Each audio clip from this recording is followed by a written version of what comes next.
All right. Hey, how's it going, everybody? It's another lovely Friday in the world, and it's another episode of The Good, the Mad, the Ugly with your host, me, Mav, Spencer Baculia. Some of you might know me.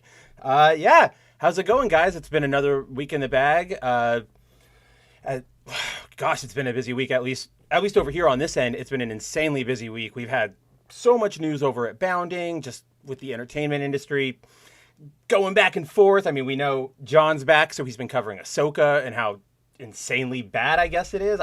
I'm not watching it because I'm officially at this point with Star Wars where like I see the logo and I just don't care. Like it's like not just don't care, I like actively want it away from me. You know what I mean?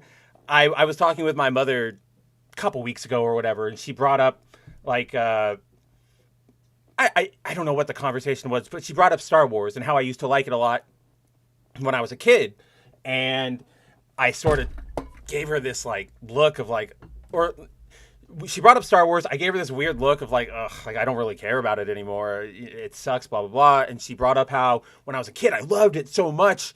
And she's like, it does make me a little sad to see that you don't like it anymore. And I'm like, it makes me sad too, Mom. Like, I used to love this stuff. I used to eat it up. Probably my favorite sci-fi series. Probably, I mean, Kamen Rider and Ultraman and all them don't count, but because that's like Toku. But as far as sci-fi goes, probably like that and Earth. Like, or oh my gosh, what was that? The full name of that show? It's like Earth 1999 or something like that, where they fight like the Chigs. I love that show. That show was great. Sadly, never got into like the oh my gosh, what was that long running one? It wasn't Stargate because I got into that. Shoot, I don't remember anymore. But we're not here to talk about sci. Well, I guess we can talk about sci-fi. We're not here to talk about anything in particular. This is the Good, the Mad, the Ugly, where I talk to you guys. I want to hang out with you. I want to talk about general stuff. That said, considering this is a user motor or a viewer motivated show, I want to give a shout out to the very first viewer, very first viewer in the chat tonight, my boy Truth. How's it going? Always a pleasure to see you around. I know I saw you Wednesday on the Black Pill stream, but it's always good to have you again. Today, our main topic is going to be this insane leak from Microsoft, where as part of their ongoing battle to acquire Activision Blizzard, they accidentally leaked a bunch of classified documents that sort of outlined their entire future, their upcoming game plans. It really kicked the legs out from under them. So that's the bigger overarching story. If you've taken notice of my description for this video or the way I've promoted it, the big chunk or the big meat of this story is that, or at least to me, because there's a lot here and different people are going to care about different angles, but to me, the biggest, meatiest bit of news in these leaks is that Phil Spencer at some point genuinely, and again, these leaks are from 2022 or 2020, they're not current year, so they might not be indicative of how they still think, but Phil Spencer genuinely thought Microsoft could have a chance at acquiring a Nintendo. Like he considered it a feasible option, which is insane to anybody who's played a video game in the last, when did Xbox pop on the scene? 2000, 2001, 20 years. If you played a game in the last 20 years, you'll know how insane that is. But that's what we'll get into that. There's a whole bunch of leaks we'll see. And another shout out to Deviant Porg. I see him, my boy, in the chat. I guess he's Deviant Productions now. He's all grown up. I know he has a great live stream, a great, channel overall. It's not just a live stream. But I definitely, if you guys have a chance, go check out Deviant Porg at Deviant Productions, Deviant Prod. Fair warning, most of his content is in French. That's why I engage with his content, because it helps me keep my French skills up and running. But his content is in French, but it's good. I love Porg. I've known him for a couple years now, probably since I started at Bounding. So I definitely shout out Porg. Meteor Advocate Timon, hey, what's up, buddy? How's it going? Shout out to you. Timon, how's the RX or the Black RX model coming? I know you posted a couple photos the other day. I think like a week ago, actually, of like the head and the legs. So it was looking great. You have parts and everything. You've got like the green board with the grid on it and the scalpels. Like you're a model builder, and I'm excited to see it like actually completed. Yeah, Porg, it's been a couple years. You didn't have a channel. Neither did I, right? And here we are. But yeah, check out Porg. He's a great guy, funny guy, attractive man, just all around great dude. Except for the fact that he is in fact French and in France. So, what was I going to say? The French, the Brazilians, or from Truth, the French, the Brazilians, and the Japanese, united in Toku we are. Oh my gosh, like, that's so true. I don't know why France got a lot of Toku, but it did. Like, they genuinely, they got a lot of the dubs back in the day. But, yeah, obviously Japan, because that's where it comes from. But Brazil and, like, Latin America in general, they got all the good stuff back in the day. They got all the anime. They got all of the Toku. I know I've touched on this before, but I keep bringing it up because that, I don't know how far are we into this show? How many minutes? 7? What's the cutoff for like swearing? Whatever. I'm not even monetized. What do I care about? I'm so used to being on everybody else's shows like WDW Pro, Bounding, Comics Division, where you got like we're all monetized, so we got to be careful about that first minute or whatever it is. But since I'm not yet, I know I keep bringing it up, but that rat bastard Josh is supposed to be co-hosting with me occasionally. But he was born in Europe or born in England, grew up there a little bit, then moved to Chile, like South America. He grew up with all that stuff too. So whenever I'm talking to him, he's always like, oh, yeah, I remember the Spanish dub of that. I remember watching this program in Spanish. He's one of those people who... So, like, I don't know about you guys, but when it comes to anime dubs, I genuinely like the Japanese version always, right? Like, hands down, go with the Japanese version, subtitle it, love it. Very rarely do I care about the English dub. The only case where that really applies is Dragon Ball. And that's probably because I grew up with it, and it's just, right? Like, that's what you know. That's what you grew up with. It's the world as you understand it. But, so I am, like, oh my gosh, I can never say her name. Masao Nozowa's, like, I love her performance. I love her voice. I respect it. She's incredible. I like it in Japanese. Like, I can admire the craft. But to me, I gotta go with, like, Sean Shemmel Goku. I just have to. Josh is like the opposite. He when we exchange Dragon Ball clips, he'll tell me like, no, go find the clip in the Spanish dub. Of course, he's playing around, but it's such a fascinating sort of, what's the right word? Like, just this little sphere, this random area. You have Japan making all of this media, and Brazil, South America gets a hold of all of that stuff, and it just becomes a cultural phenomena, right? I'm sure some of you who, if anybody here is a Megaman fan, you might know that in like 2000, 1999, something like that, there was an unofficial Megaman X Brazil comic, replete with, just like Gwen Stacy, a role who was grown up and had like a gigantic badonkadonk. Let me see if I can find that, because it is Brazilian Mega Man comic. Let's see. Yes, it is on Google. Oh man, YouTube, you're gonna be all mad at me because is that technical nudity? It's like it's like her shell. It's like Alita, the image I'm looking at, right? So I've got to, let's see how I can pull this off. Dude, this is going to be, guys, I apologize for this. This is going to be the worst, like, censor job ever. I'm just going to grab the dumbest things I have on my computer and throw it together really fast. But to that end, what was I'll give a shout out to Timon while I'm throwing this together really quick. I'm watching Kuga on Prime. It's such a downgrade from the Showa era. The frigging shaky CG, the frigging shaky camera and the bad CGI. Yeah, there's something about like the charm of the Showa era where they're working with under budget, so you gotta like make your imagination work and connect it. There's something about that era, and then it's the this Heisei era. I've said it on this stream before. I am so bad with the era names outside of Showa. I'm pretty sure it's Heisei, right? But that era when they started getting CGI, it is definitely rough. The writing in Kuga is fantastic, but as far as the effects, they really are. They're a little rough. They are a little rough. But then, have you watched Gotchard? The CG still isn't that great.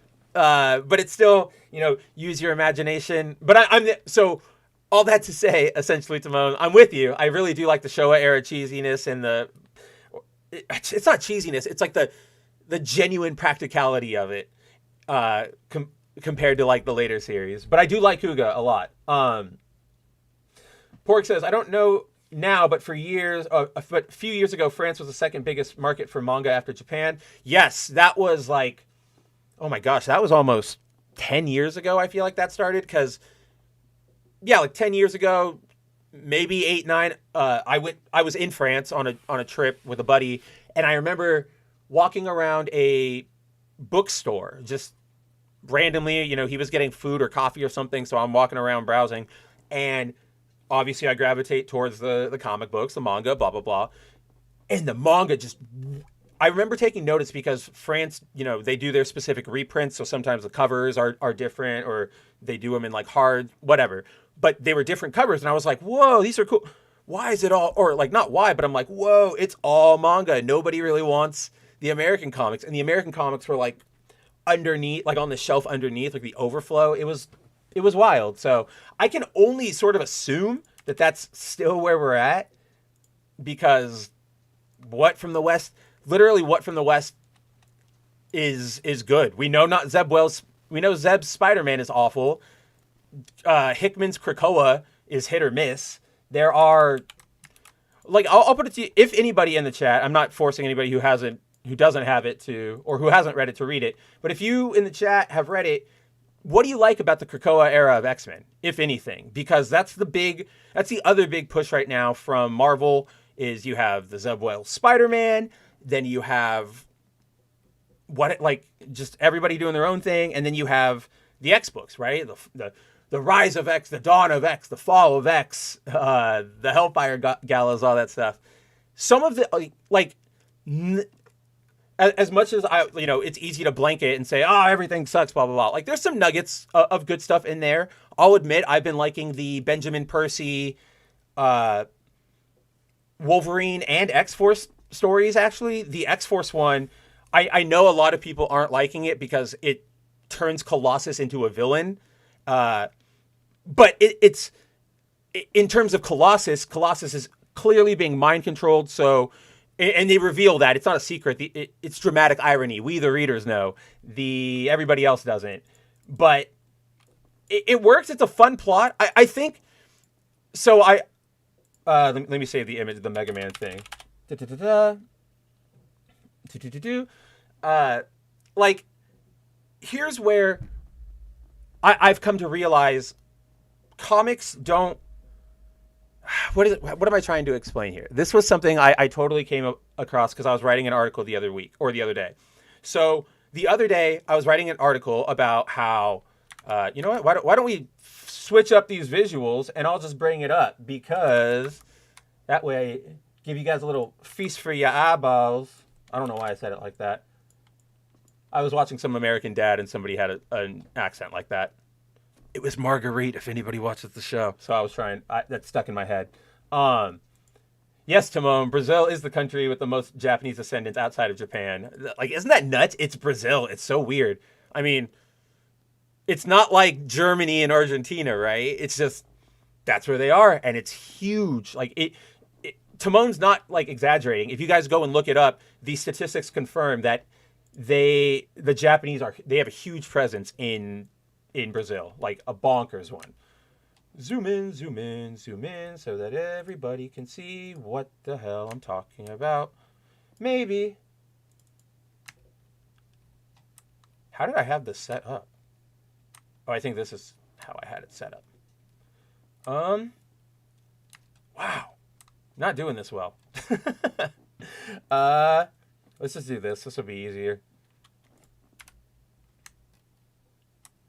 Oh, wait. I gotta do the one where I'm over here so that it doesn't... Wow. And now, like, my cam window on this thing is all borked. Not fun. And yes, guys, of course, I have not set up the Stream Deck yet. Like, why would I have? It's almost like it's impossible to, or not impossible to, but I have zero time to do anything nowadays. I'm working on a very cool project with a certain C.S. Johnson, and unfortunately, I haven't been able to make the progress on it that I wanted to because the news machine just keeps rolling, right? And the reporter's work is never done. Woo! I can do it. I can do this. I can do it. Oh, yeah. Spencer, you're so handsome and you're so good at this. So, yeah, I wrote this article the other day because... Oh, I got to pull this out. No, you don't get to see my back end. So, first of all, shalom to Hillam. Always a pleasure to see you, my guy. Genuinely, always nice to talk to you. Always nice to have you. You're just in time. We're doing a little bit of comic book talk before we get into the main topic. Let's see. The first is obviously inspired Eurodance, while the other two is inspired by Golgo 13, but takes place in space, and the other is Tokusatsu. Oh, what are we talking about? Did I miss it? Oh, I've come pretty far into figuring the world of my comic, and what I'm going for is having 3 different stories that connect to each other but feels completely different. Gotcha. Okay, let me restart that. I read those out of order. Truth is he's explaining, in case nobody knows, he is working on a story. He talked about it last week a little bit, but he's now explaining, I've come pretty far into figuring the world of my comic, and what I'm going for is having 3 different stories that connect to each other but feel completely different. The first one is obviously inspired by Eurodance, while the other 2 are inspired by Golgo 13, but takes place in space, and the other is a Tokusatsu. I love that idea. I love if you can make that world blend and make sure that it doesn't feel like, oh, this is like, sometimes people do interconnected things like this, and the settings don't work, it's especially prevalent in, like, comic books, right? You'll throw together Spider-Man with, I don't know, the Midnight Suns, and it's like, this is a weird... I mean, okay, that's a bad example because Spider-Man works with anybody, but I think you guys kind of know what I'm going about. Yeah, Heisei, thanks, Timon. Story is good, but the dialogue is cringy and Kuga, and some of the acting too. But remember, that was the period of Japanese media where everybody was super over the top, like emo, like that was the Gact era. Right? That's Redemption. That's Dirge of Cerberus. So that it's understandable. Yes, I love the uncle in Kuga. Truth is saying, think of his series like a Sentai versus movie. I'd be in, as long as it's a Japanese Sentai movie and not Power Rangers 2017. Right? I cannot. Goldar was made out of cheese. I know I talked about it last week with last week's topic, but good lord, he was awful. And then the Krispy Kreme product placement and blah.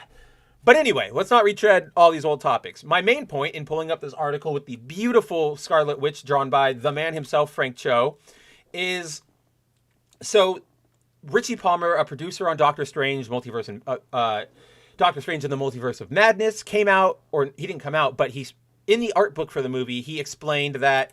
Let's go down here. He's saying that.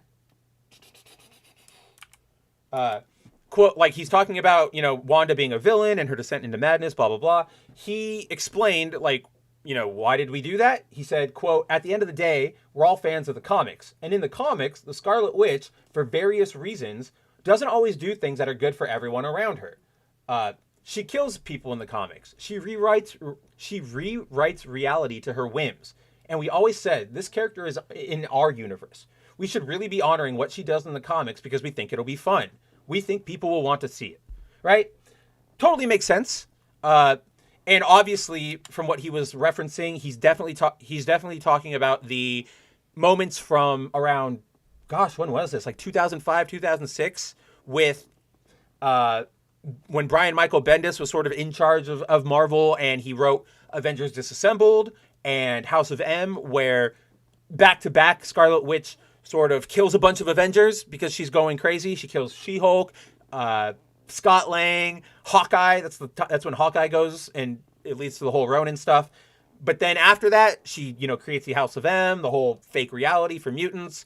At the end of that crossover, declares no more mutants, removes all their powers, leaves them in like this desolate state. If you've read it, you've read it. But my main point in all this is that when I wrote this article, I even note in the article where I say that, the Avengers Disassembled storyline and her declaration of no more mutants at the end of House of M, both notably written by Brian Michael Bendis before his writing chops went completely off the rails. Like, I wrote that.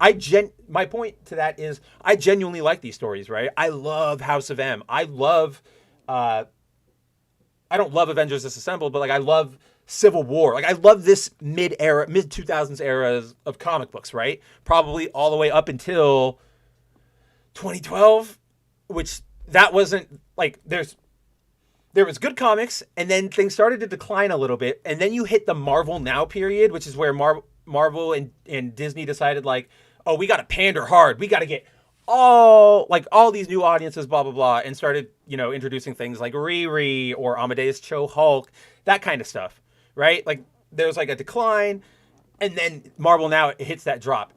In that decline is sort of when I stopped doing like weekly stuff. Oh, that was the period of like Secret Empire, right? Like, or no, that Secret Empire is after. That's definitely after.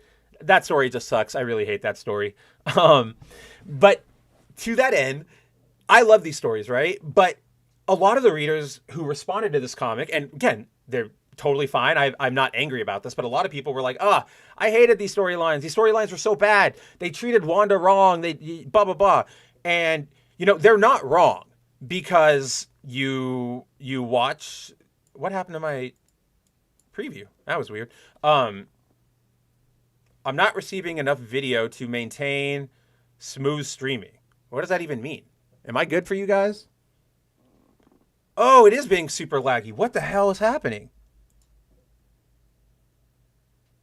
Whoa, let me try and fix this lag issue. This is insane. Yeah, pause, guys. I will be right back because this is not good. What happened?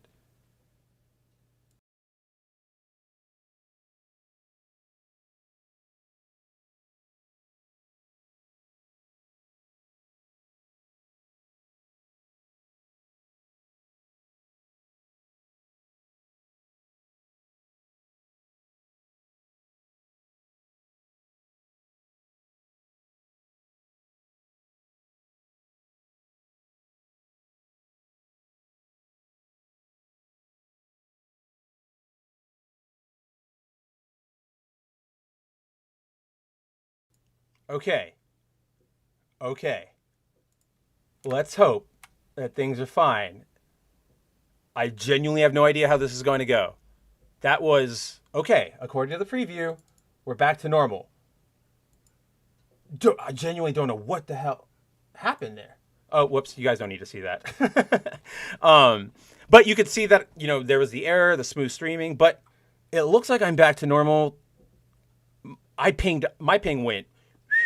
Oh, truth. I didn't even use clock on. I used remember at the end of Godspeed Love when they go back in time because they stop time, and the only that's sort of what happened. Like the end fight just happened to me. That was wild. I don't know if it happened on your guys. Yeah. Oh, it has to have happened on your guys' end. That's why you saw the clock up where I was like jumping around. But back to the topic. So yeah, here's the No More Mutants page, which is I would say it's at least partially iconic for good or bad, but a lot of readers were saying, it doesn't treat her character right. This isn't the Wanda I know, blah, blah, blah. Why'd she do this?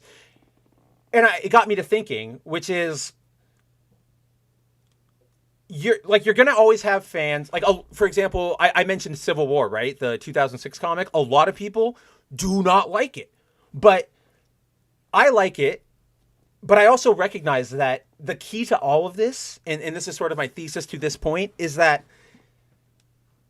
a lot of people are going to like when a lot of these comic book stories or eras, I should say, you know, in between the big reboots, when things have sort of a continuity, when it feels like the actual universe is alive and not rebuilding itself or making movie synergy.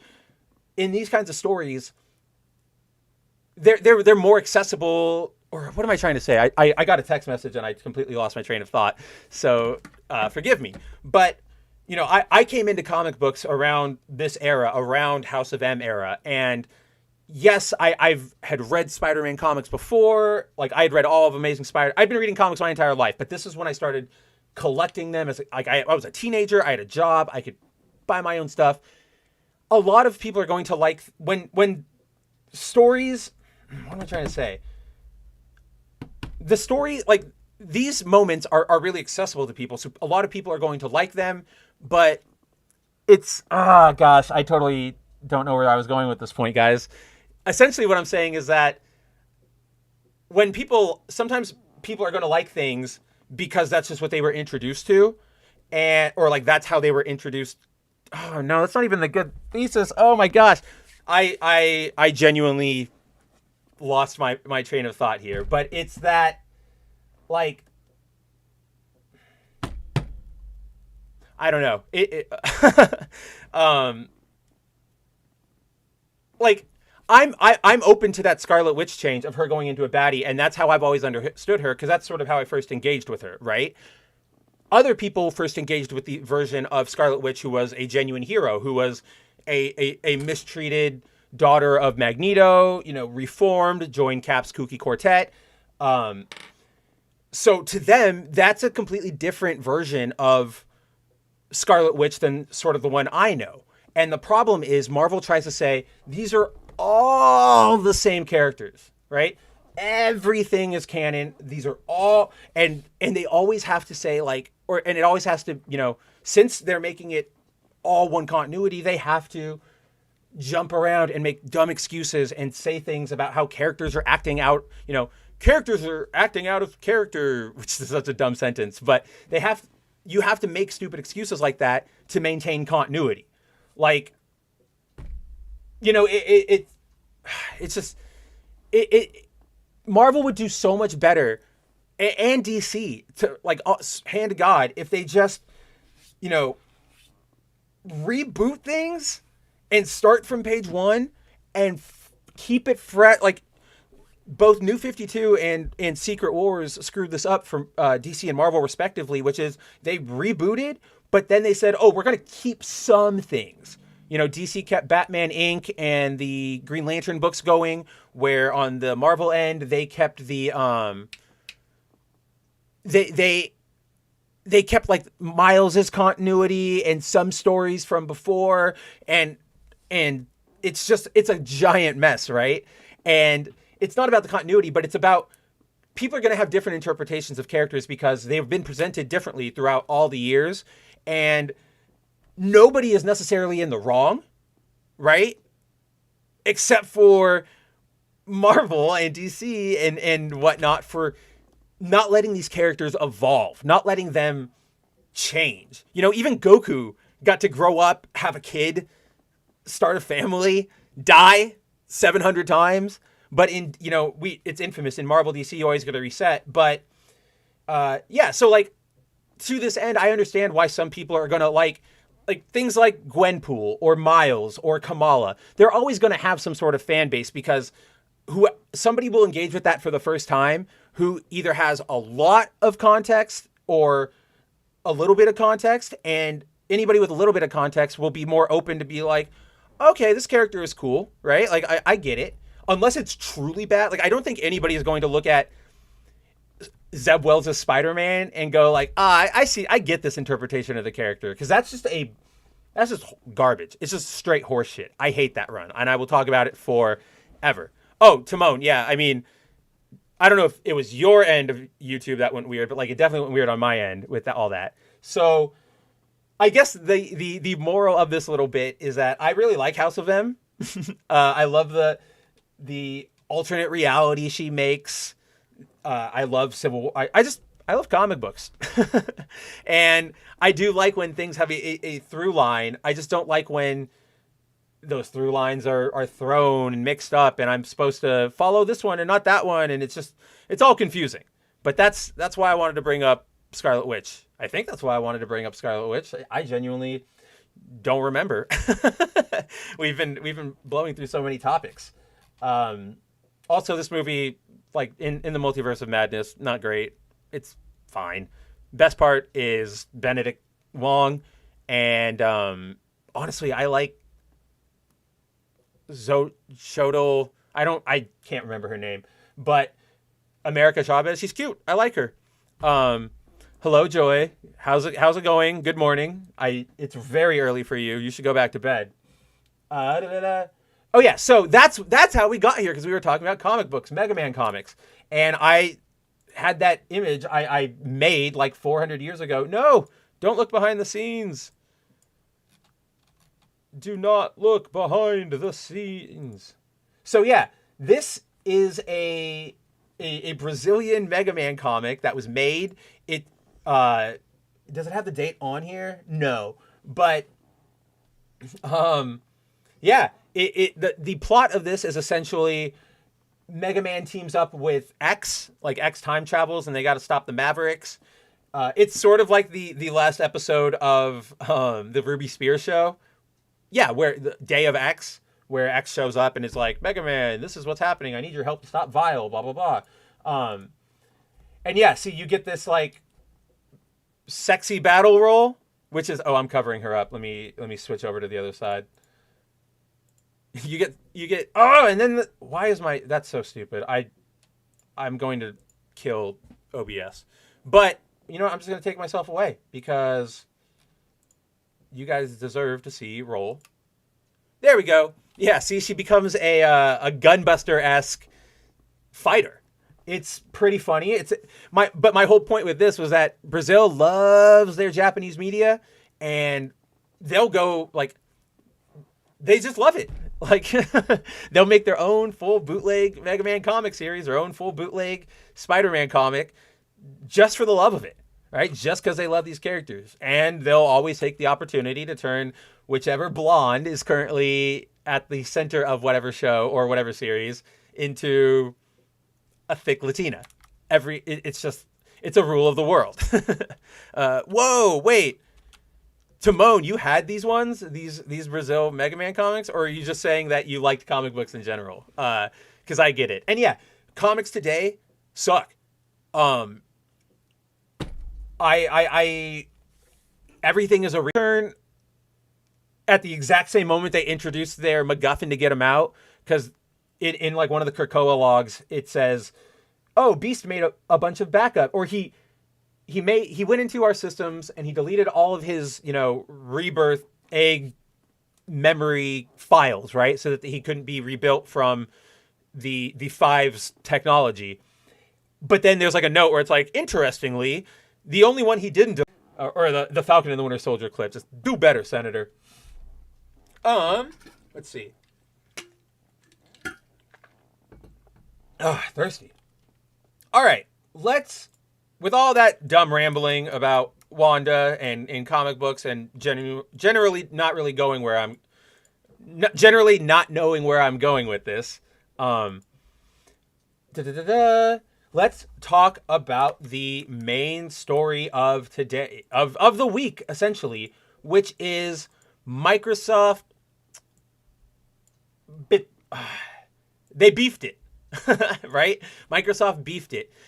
I mentioned it a little bit earlier in the show, or at the top of the show, which is that, or I summarized at the top of the show, the situation as it stands is that we all know Microsoft is trying to buy Activision Blizzard, and they're currently working with the FTC to sort of make sure that they come in under all the monopoly laws and everything's kosher, blah, blah, blah, blah, blah.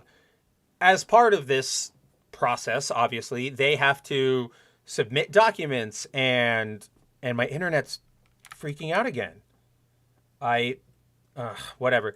Bear with me on this one, guys. I genuinely think this is an ISP problem, because everything was working fine all day before I hopped on. So if I get screwy, if something happens, I apologize. I will make it up to you. But as part of the situation where they're, or as part of their ongoing attempt to buy Activision Blizzard, they have to submit documents, make their filings, make their arguments. And unfortunately for Microsoft, a recent upload of documents that they submitted to the FTC to review was made public through the official court record site, right? Like when you upload them, because you have to, because it should be accessible by like parties with usernames and stuff, right? Like lawyers and blah, blah, blah. But when you upload that, you have the option to sort of set it to, private or hidden or whatever, or public. And they accidentally left it public. They have since deleted them, and they're not easily available from the official, I think it's like the U.S. government site, like the Supreme Court site, or the FTC site, but they're not there anymore. But it's the internet. Obviously, everybody got their grubby hands on them, including me. So let's sort of dive into this, because there's a lot here. I think, do you guys want to start with the games or the hardware? Let's start with games. That's a little more interesting. Or not interesting, but it's a little more... we can have more opinions about it. Let's put it that way.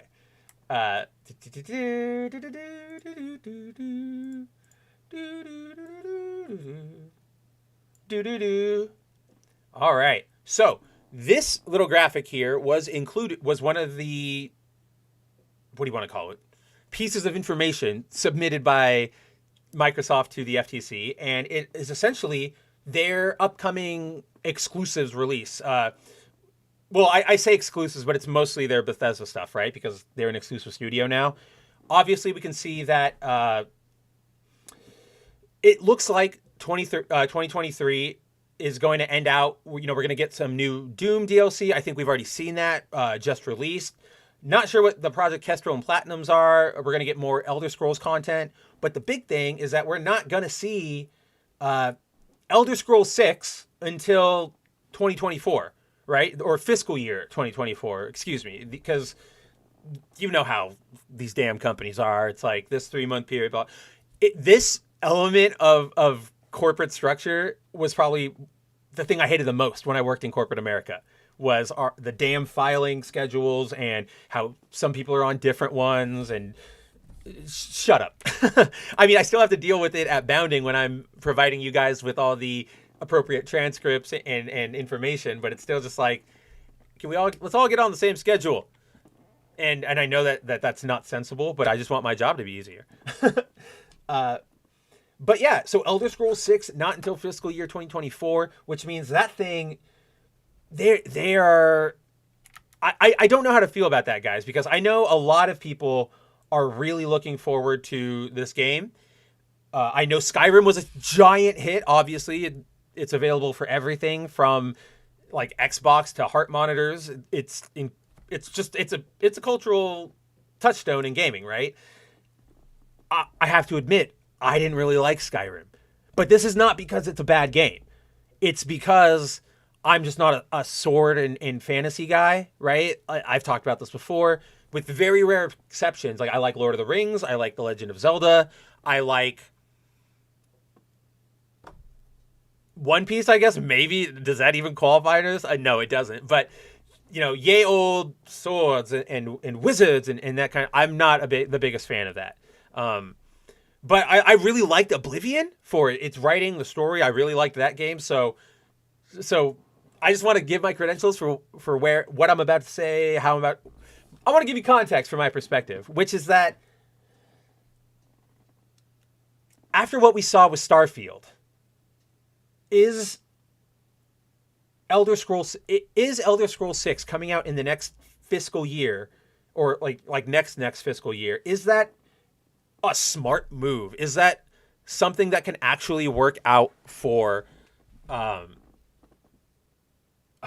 is that something that can actually work out for Bethesda and Microsoft? Because if you looked at Starfield, everybody hyped it up. It's going to be the best game ever. I genuinely can't understand the mindset of buying into advertising hype and buying into trailers and all of that stuff. obviously like the E3s and the state of directs or the state of plays and the Nintendo directs and stuff, they all work. They get people really excited and stuff. But just the amount of people who unironically were like, Starfield will be the best. And it's like, have you played a video game in the last 10 years since they've become corporatized? They do this all the time and we get nothing. Why Starfield should not have been like the giant banger it was at launch, because it shows that more people should exercise caution when it comes to video games. And clearly they're not. And I can't personally fathom that mindset where you don't think about that, right? To that end, with Elder Scrolls 6 coming out next fiscal year, and let me restart that sentence, because that was going to go in a weird loop if I wanted to get to my point. So Starfield, everybody hyped it up. Everybody was like, this is going to be great. It's going to be fantastic. It drops. It's pretty. It's got a lot of stuff to do. You can go lots of places. You see that mountain. You can climb it or whatever Todd used to say for Skyrim. The problem is it's still a Bethesda game. Everybody still stares at you dead-eyed. I don't know about that, chat. Oh, yeah, bucko. Well, the Raiders are getting close, so if you want any more information, you're going to go have to deal with them. Right? Like they still act like that. And a lot of the world is barely polished. Like, I watched a friend jump into a pool of water to swim, and there was barely any change to, like, he didn't get wet. The lily pads in the water didn't move. The animation didn't look like it was interacting with the actual water, like, assets, but rather it was just like an animation posted on top. Like, these are things I'm talking about where, yeah, your hype is great, and you've got the big shiny parts leading the charge, you know, the graphics and whatnot. Yeah, like, once the shine, the puppy dog phase is over, what's left? You still have essentially a really weird, buggy Bethesda game. And so with not just gamers, I hate using that term, not just players, but Bethesda and Microsoft themselves hyping up Elder Scrolls 6 to be the best video game, like, it's going to knock everybody's socks off. I don't think it is. Or I don't think it will. I think it's going to be kind of like Starfield. It's just going to be another Bethesda experience with a lot of shine on it. But it doesn't have to be. And I think Microsoft made a bet on Bethesda, saying, we need you to be our studio to help us get back in this race, in the gaming race. But so far, they haven't really proven themselves to be anything other than, oh yeah, the Skyrim guys, because everything still sort of follows that same Skyrim pattern. It's a Bethesda game. The term Bethesda game exists for a reason, right? And if Elder Scrolls, after Starfield being, like, yes, it was well received by the media, but the more time goes on, the shine's wearing off and the criticisms are coming through, and people are going to say, like, you know, we expect more out of Elder Scrolls 6 when it comes out. If you haven't put in the proper effort and this game does not blow people away, I don't know what Bethesda does to sort of establish them as that, reestablish them rather as that sort of premier studio that you want to play video games from. Because, you know, Ghostwire was fine, if not pretty generic. Fallout 76 was a disaster, just through and through. Fallout 4 was a weird regression from what we got in 3. So I don't know what's going on over there with Todd. I genuinely, and I think the Doom games are Bethesda, yes, but I think they just publish them. Don't get on my case about that. Yes, exactly, Tahillam. When gaming becomes Tumblr, and you just make all these giant promises because you see that people are clamoring for it, and then when you deliver, it sucks, and we're left with it, and you're left with it, and nobody likes it. And it's just, obviously it would be great for fans. Like, I'm not a Bethesda fan, but I know a lot of people who are. I know they have good games. I enjoyed Fallout 3 when I played it. I want the studio to improve, be better for them, make better games. But unless, in my opinion, unless they absolutely nail Elder Scrolls 6 and it truly is the sort of cyberpunk-esque almost experience that Bethesda promised with Starfield, but obviously in a different setting because fantasy versus sci-fi, right? I'm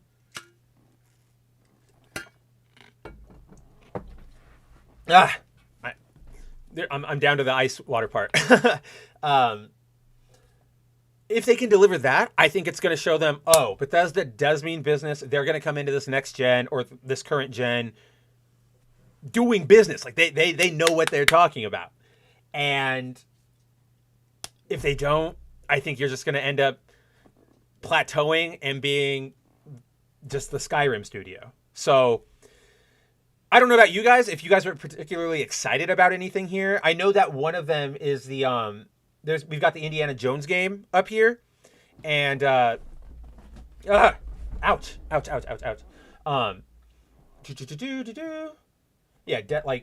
have the Indiana Jones game there, but it's like Todd's handling it. We've seen nothing about it. The IP just took a massive hit with Dial of Destiny, which was pure garbage, except, and I'm going to take this moment because I've never had another moment on any stream to talk about this. I might have once on Bounding, but I want to like throw it out there. In Dial of Destiny, there is this amazing scene with Mads Mikkelsen, of course, right? He's the Nazi scientist. He's in New York trying to find the Dial of Destiny. He's in a hotel, and he's like coordinating with other Nazis, blah, blah, blah, blah, blah. And he's in this hotel, and he like orders room service, and he opens the door, and a black guy opens, right? And he like hands him his food, blah, blah, blah. And he asks like, did you fight? Like, did you serve? And the black guy's like, yeah, I served in this unit on the front lines, blah, blah, blah. And he's like, so you fought for your like country? Like you fought, you won? And he's like, I would say so, sir. And Mads Mikkelsen just looks at him, like looks him up and down, and he goes, tell me, does this feel like victory? And it's just like, dang, that's a pretty good line. Stone cold, Mads. But then the rest of the movie is just absolutely freaking terrible. Indiana Jones and the Red Circle of Death. Dude, Timon. My 360, I had to go through like 4 of them. They red ringed so hard. I was so mad when they kept red ringing. I had a launch Xbox, like a white Xbox. Then I had another white Xbox. Then I had the like black, just the matte black one. Then that one borked, and so I got the Pro or whatever. It's got like the shiny shell with the air vents and stuff. Ugh. I'm very, very glad we're past that point. Oh, and to that end, here's another awful story that I just recalled to Josh the other day, but it's related to consoles breaking, right? Oh no, is the stream dead? No, that was just my computer. When the Nintendo Wii launched, the original Wii, I and 2 of my buddies, we went, 17 years old, right? 16, 17, 18. We camped out overnight at our local Target. We, got our Wiis. It was awesome. We went home at like 6 a.m., right when Target opened. We all played, then we ended up going back to school in the morning, right? Like 3 hours later. But so I got it. I got home and I got 2 games. I got Twilight Princess and I got Budokai Tenkaichi 2. And when I got home, obviously I was like, Twilight Princess, new Zelda, been waiting for this since Wind Waker, let's freaking go. And I spent like 3 or 4 hours on it or whatever. I saved it. I went to school. I came home. I played a bunch that entire day, that night, got super far, went to bed, end scene. In the morning, I wake back up. I'm ready to play. And I get the first global notification from Nintendo ever for like a patch, like a system update, right? Very cool feature. That was the first gen where we, finally got wide internet connectivity to do that kind of stuff with hard drives. So I go to download it. Nothing. Why won't it download? Well, I need this. Like, it genuinely says you cannot take advantage of the Wii's like online features or any of this stuff if you don't get this update. And I'm like, well, Twilight Princess is fine, but I want to play Tenkaichi 2 online. I got to use my boy Trunks. I got to go crazy. You know, I want to Wiimote Kamehameha, which you actually could. It was kind of fun. And so nothing taken. I do a Google search, and then I just try to get to the bottom of it. And it turns out that there was a very small percentage of Wii consoles that were launched that had this error where they could not connect to the internet properly, period. To the point where the solution for this issue was I had to send my Wii back to Nintendo, and they had to fix it, repair it, send a new one, whatever they did, right? So first of all, blow number one to my not fragile, but like my disappointed teenage self is that my Wii is busted. Crap.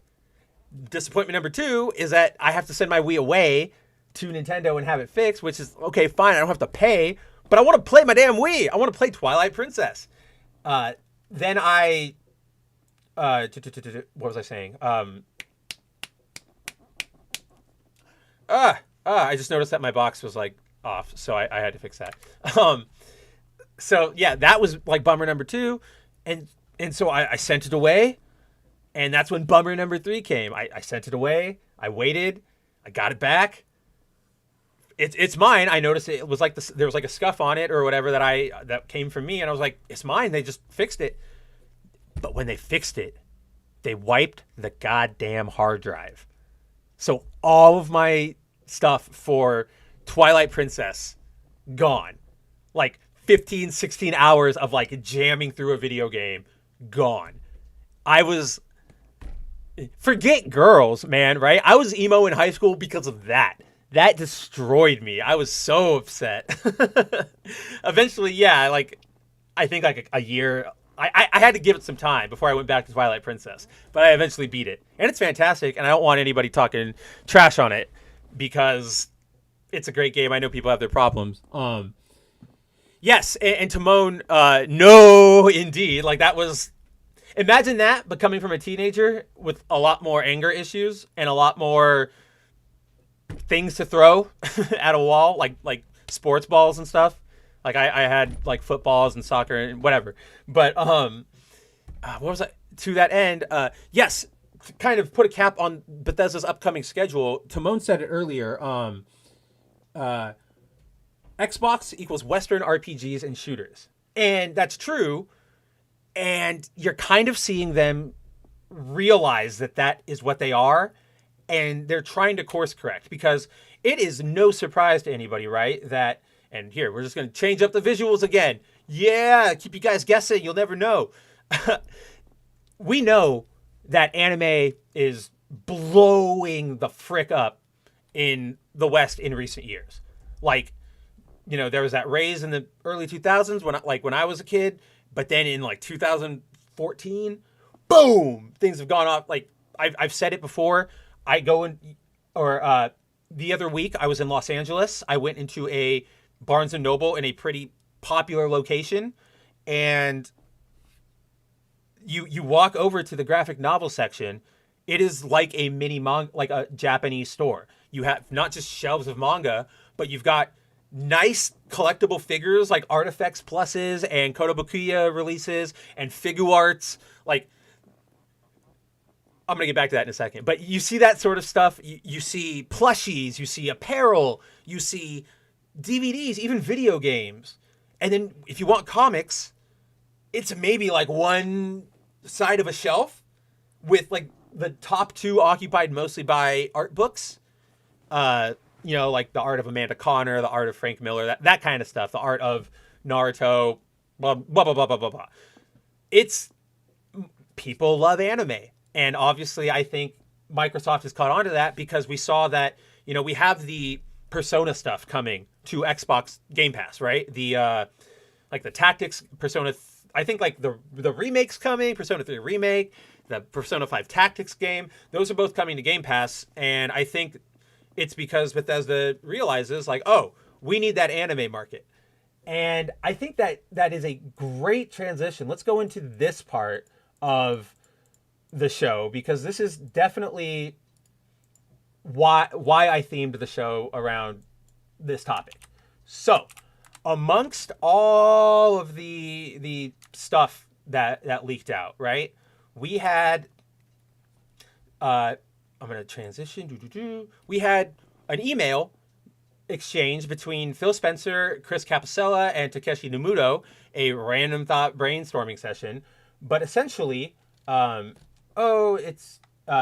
So they're kind of, the context of this email is they're kind of it's just business, right? Man, where is the first part of the email? Oh, wait, there it is. I don't know why. Ooh, this is in like lower quality than the one I had before. Let me just make sure I'm looking at the dates right. So yeah, the first. So obviously it's part of a chain of them just brainstorming business ideas, but then amidst that chain, this Chris Capicella, and let's look up who that is so that we have our information right. Right, lads? Chris Capicella. He is the chief marketing officer of Microsoft. And let's look up Takeshi. Takeshi is the EVP, the executive vice president and commercial chief marketing officer. So it's basically the CMO and the EC, or the VP, the second in command, essentially. So, which makes sense because they're trying to, talk about market share, blah, blah, blah. But the email from Chris begins like this, or it starts with this, quote, TikTok has really fallen into our lap rather than being something we actively sought out for our consumer business.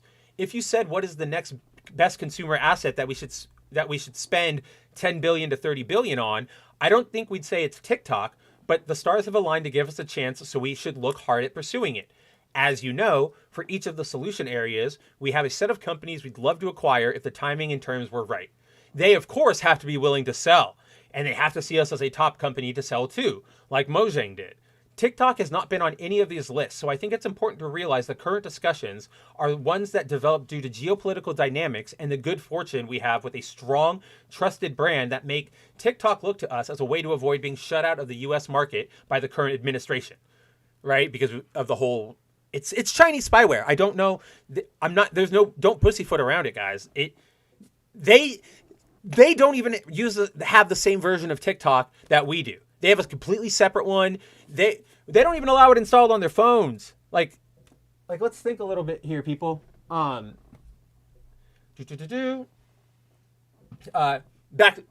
to Phil, or back to Chris. Quote, you can argue if it wasn't on any of our lists why we are entertaining the idea, but I think we never envisioned that this could be really possible, and this big acquisition opportunities come along so rarely that it trails off. But he's probably saying, let's look at this, because normally we wouldn't, but he's essentially saying we would have never thought about buying TikTok, but because we have this opportunity, and let's see, I forget what this is. What was the, oh, right. It was just, I think TikTok put it out there. They're like, oh, maybe we can be acquired by one of these companies so that we can keep operating within the U.S., right? I don't know why it took me so long to get to that sentence, or to find those words, rather. But that's essentially what they're saying. And so, yeah, I mean, isn't that just how anybody operates in life? Is that if you see an opportunity come your way, you want to give it a glance, you want to see what's up? Well, that little tidbit spiraled in, or prompted this message from Phil. Let's see, maybe I can get myself out of the way, but still read this message. Let's go. Spooky ghost. Got to flip all my graphics. You guys know how it is. Let's see. I'm the world's first active changing things on streamer. I'm still better than Sniper Wolf. Oh no. Oh, weird. It transitioned very strangely. Now I'm up here, and now we can read this all together. So, at some point in their interaction, let's see. Can you give me more? Can anybody give me more information about what Takeshi said first? Let's see, because there's Takeshi. No, but anyway, it's sort of irrelevant. It's mostly just, you know, they're spitballing, they're thinking about things, and Takeshi obviously, or what's the word I want to use here? Takeshi ostensibly raised the idea of what if Microsoft acquires Nintendo? Blah, blah, blah, blah.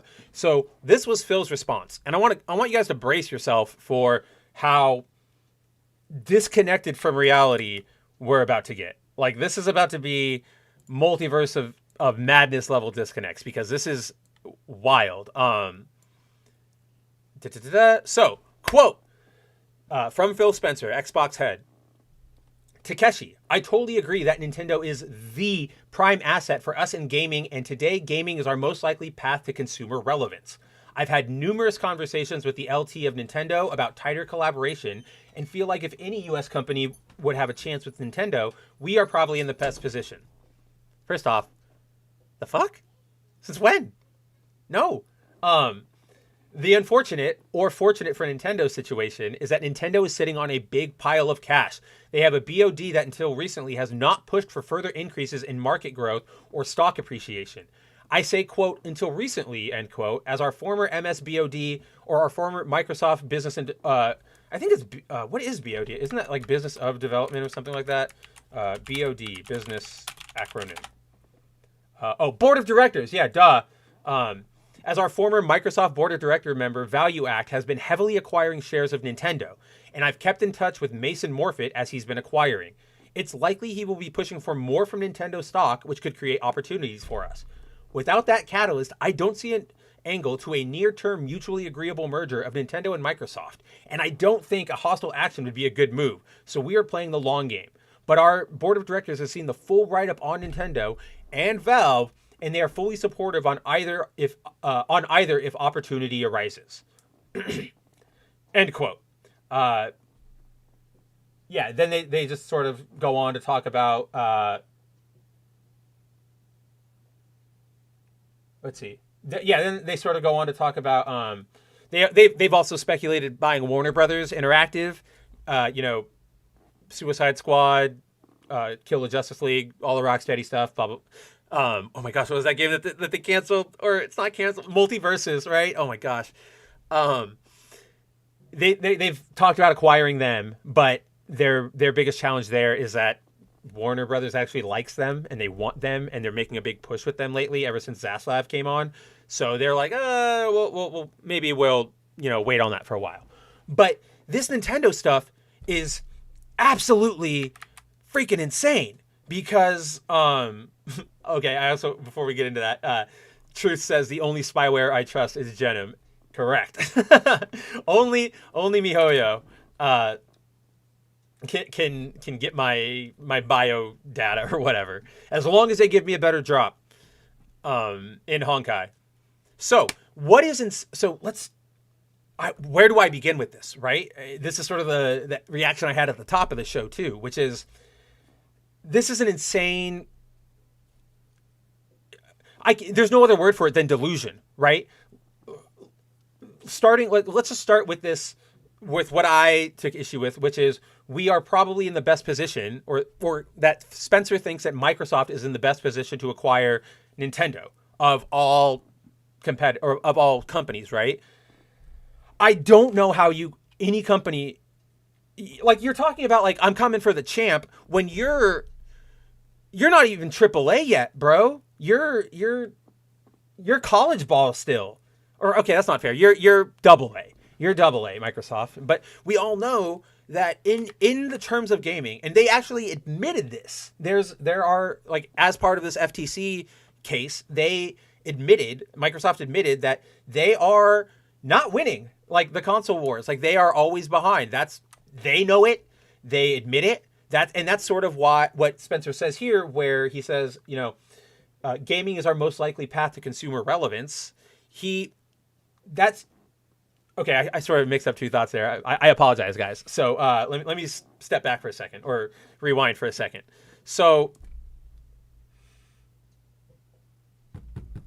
It's like I'm just so frustrated over all of this. Microsoft knows that it's not in any position to compete with Nintendo. So why in the gosh dang goddamn world would Nintendo ever consider going to your team, right? Like it's essentially, let's step back a few years. It would be like the Chicago Bears asking Tom Brady to come be their quarterback, right? And it's like, are you insane? Why would I do that when I can just stay over here and just annihilate you guys? And it's easy because you're not a strong company. It's such a delusion to think that, or to even think that Nintendo would ever come into the realm of being acquired, right? I mean, he even admits that they're sitting on a big pile of cash. And we know that. Like, we know that you see the random Twitter bait all the time, or the random articles all the time that pop up and they say, Nintendo could weather like 24 years with their cash if they never released another game for that period. Like, they have a lot of money. And it's, why would the top dog in the game say, okay, I'm going to sell to freaking Nintendo, or I'm going to sell to Xbox, who, as Timon pointed out, is a mismatch of demographics. The Xbox install base thinks anime is stupid and for kids, or they're, just getting into it now, but they're social anime fans where they don't really want to be like, oh yeah, I like Genshin Impact, I like playing Weeb games, I just like My Hero Academia, blah, blah, blah, blah, blah. So that base isn't necessarily going to lap up a lot of the more fantastical, less gritty, gory titles from Nintendo. Like, the average Call of Duty player, right? Your 12-year-old, 13-year-old kid with hormone issues is not. He's going to call Mario gay, and he's going to say, "Why would I play that?" And Microsoft doesn't sell more consoles than Nintendo. They're not a bigger presence in the sphere than Nintendo. So what possible benefit would merging with them get them, right? In a strictly operational sense, there is absolutely no reason to sell or to go over to Microsoft, or even honestly, even though I hate console exclusivity and all this stuff, but just addressing the world as it is, they don't even need to put their damn games over there. They haven't. They never have, and they're doing incredible. They're doing great. They're Nintendo. What more do I need to say, right? It's kind of like saying they're Disney. People know the company, it exists, and it's wild that Spencer at any point actually convinced himself that that's possible. And you might ask yourself, well, why does he think it's possible? Clearly, it's a very stupid ass idea. It doesn't make any sense for anybody involved. The only person who benefits is Microsoft, right? They instantly go overnight from essentially like irrelevant in the gaming sphere. In relative, it's all relative. I'm not saying they are irrelevant, but they are way behind on the sales boards with their console installs. But they're the only one who's going to benefit there. They're going to jump overnight from irrelevant to top dog of video games. And I don't see anybody at Nintendo looking at that idea and going, okay. But yeah, and like I said, but you ask yourself, why? Why does he think that? And he says it. He says it right there. He says, quote, the unfortunate or fortunate for Nintendo situation is that Nintendo is sitting on a big pile of cash. They have a board of directors that until recently has not pushed for further increases in market growth or stock appreciation. So essentially, what Spencer's biggest criticism here is that Nintendo has not really been playing themselves as like a stock market. It's way less corporate over there than it is at Microsoft. They care more about, their business and their product and their operation than they do about making some dumbass acquisition that gets you 2 cents in stock price value over yesterday. This is the entire basis of Spencer's belief, his delusion here, is greed. He is literally looking at Nintendo and going, why aren't you, maximizing your profits? And it's like, because to maximize our profits, we would have to sacrifice our integrity, our reputation among fans. And thank freaking God, Nintendo is better than that, right? Because the second, and this is going to be a mini rant because I've been holding on to this for a little bit, but like, the second money becomes the forefront, once money is introduced to any situation, the quality, or once money is introduced into a situation and it becomes a primary motivating factor for that situation's continuation, success, blah, blah, blah, quality nosedives immediately. And that would happen with a Microsoft acquisition of Nintendo. I guarantee you would get buggy releases. You would get releases that are, have fun with your next Captain Toad game that's 400 gigs to install, because Western devs can absolutely not optimize their shit for anything. Like, it's insane. It's not worth it. Like my PS2 ROMs, yeah, they don't look as great, but they're only like a gig most. And they're incredible game experiences. And I don't know what the hell you're doing. I don't need Dolby HDR sound clips of a bird chirping. Just stop, guy. Like, you're putting your production attentions into the wrong thing, right? You're putting your attentions into the shiny veneer that will get people in.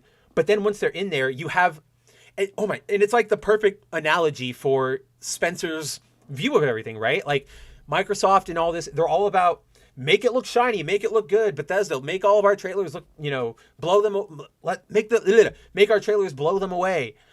And, that'll get them in. But once they're in there, you've got the profit from them, like from people coming into, like, let's say you're running a club and you're like, oh yeah, this shiny new club, come on in. Like, it's going to be great. And you collect all the ticket money at the door. And then everybody gets in there and, they dance for a little bit and they get some drinks, but then they realize, like, all right, this is like, I've seen this club before.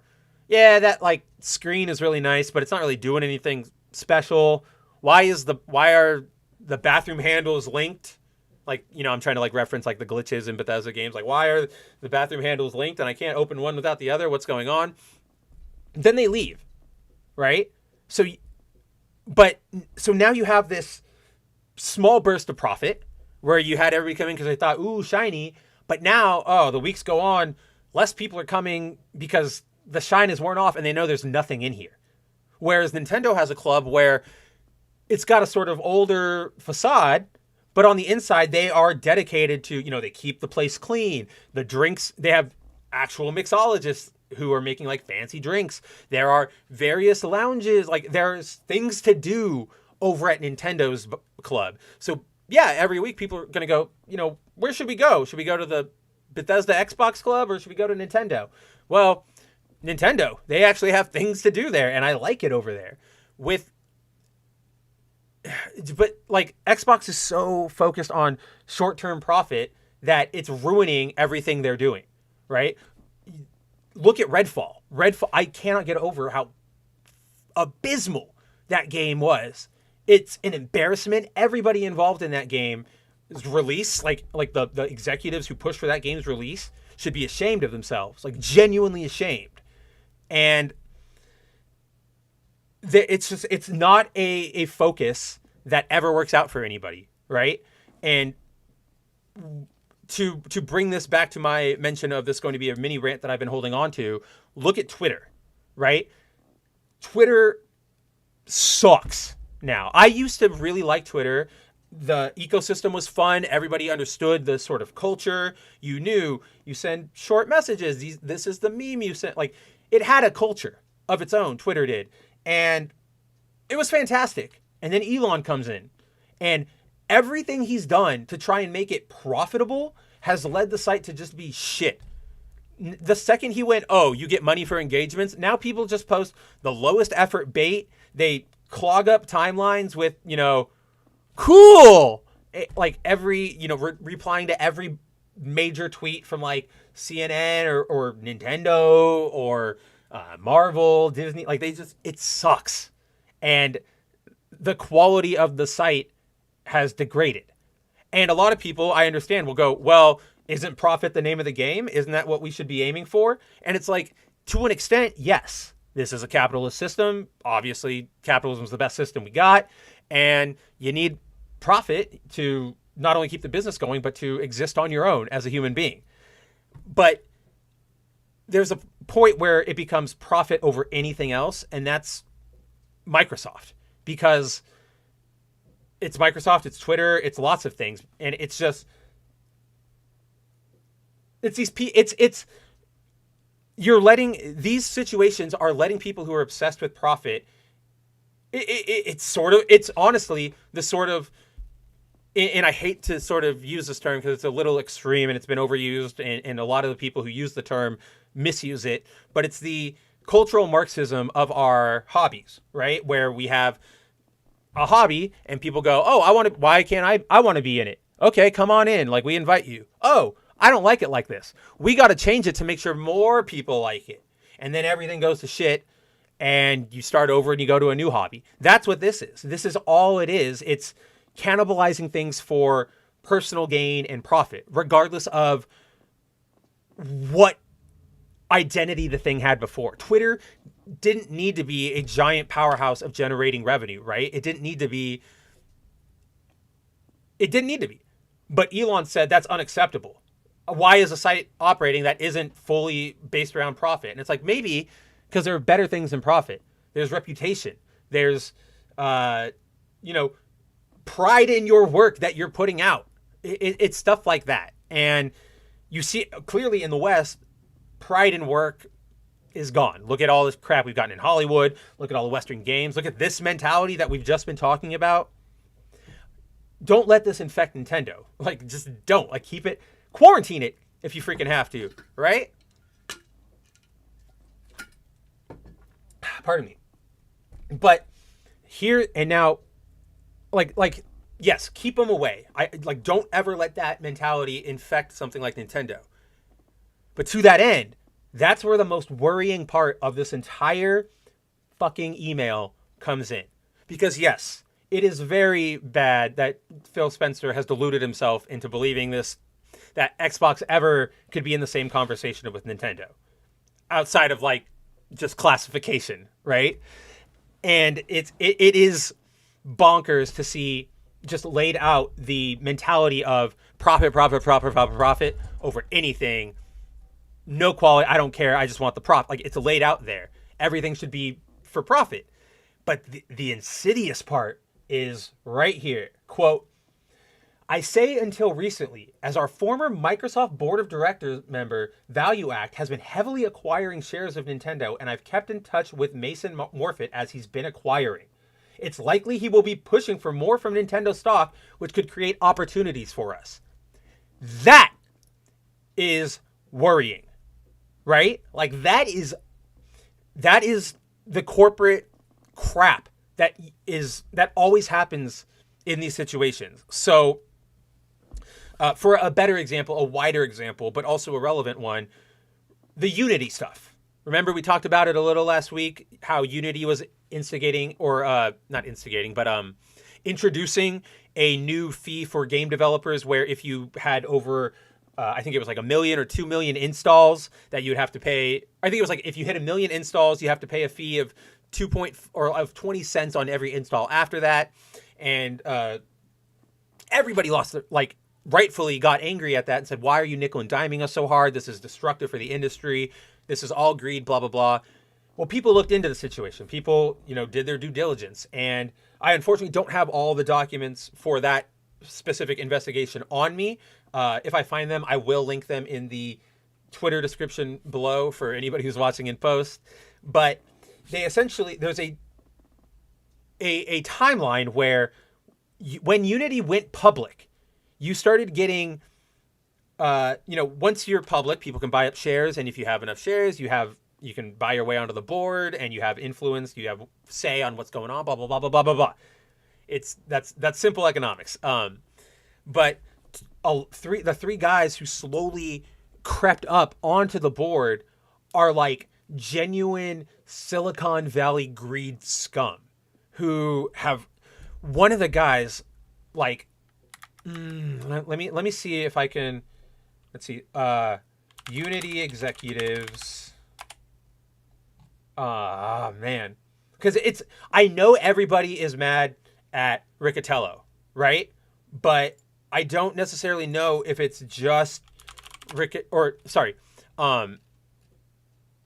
it is. It was our Unity. It was Reddit. The sub R Unity. Shout out to them. For all that Reddit sucks in like the main like subs. If you go into like those specialty niche ones, you can still get some pretty good information out of them. I wouldn't necessarily want to invite them to my birthday, but I would definitely hire them to run a library. So let me run down this story for you guys to sort of give a background as to what happened with Unity. Let's break it down. Quote, what changed? In 2020, Unity went public, and a bunch of shitheads bought their way onto Unity's board of directors. Ultimately, the CEO works for the board, so when these new bosses tell him to do something self-destructive, he does it. Here are the names you should be talking about instead of John. Tomer Barziv, Rolef Botha, and Egon Durbin. Side note, like, Star Wars villains are running Unity now? Like, what are these names? I know they're clearly, like, Mediterranean, Middle Eastern, Jewish, I don't know. Or, like, yeah, Middle Eastern at the very least, that region. But, I don't know. You got the Mos Eisley Cantina up here running things. Anyway, to continue. Quote, remember Iron Source, that dog shit monetization company that absolutely everyone in the industry dumped and was circling the drain until Unity bought them for $4.4 billion? Tomar Barziv is the founder of Iron Source, and following the merger, he became Unity's third president, along with John and Mark. Yes, this is the asshole, and I don't know if you guys remember that Iron Source. Some of the older heads listening might, but this description, like, this is what happened, and it was insane, and it was an incredible, just like, are you fucking kidding me moment. But, yeah. So, yes, this is the asshole who sold a package of malware under the guise of monetization software, and ultimately the root cause of this install tax. Given the Iron Source's history of malware, I feel that it is safe to say that the Unity runtime will likely start getting flagged by antivirus programs and casually request admin rights during installation. How Unity got, every time I have to take a breath, I always think of Chocolate Rain, move away from the mic to breathe. Really, really cool 20-year-old reference, Spencer. Let's, quote, how Unity got infected with Iron Source, or I guess I thought he would have explained Iron Source a little more. So I'm going to pull up what it was to sort of, I don't really have to explain anymore.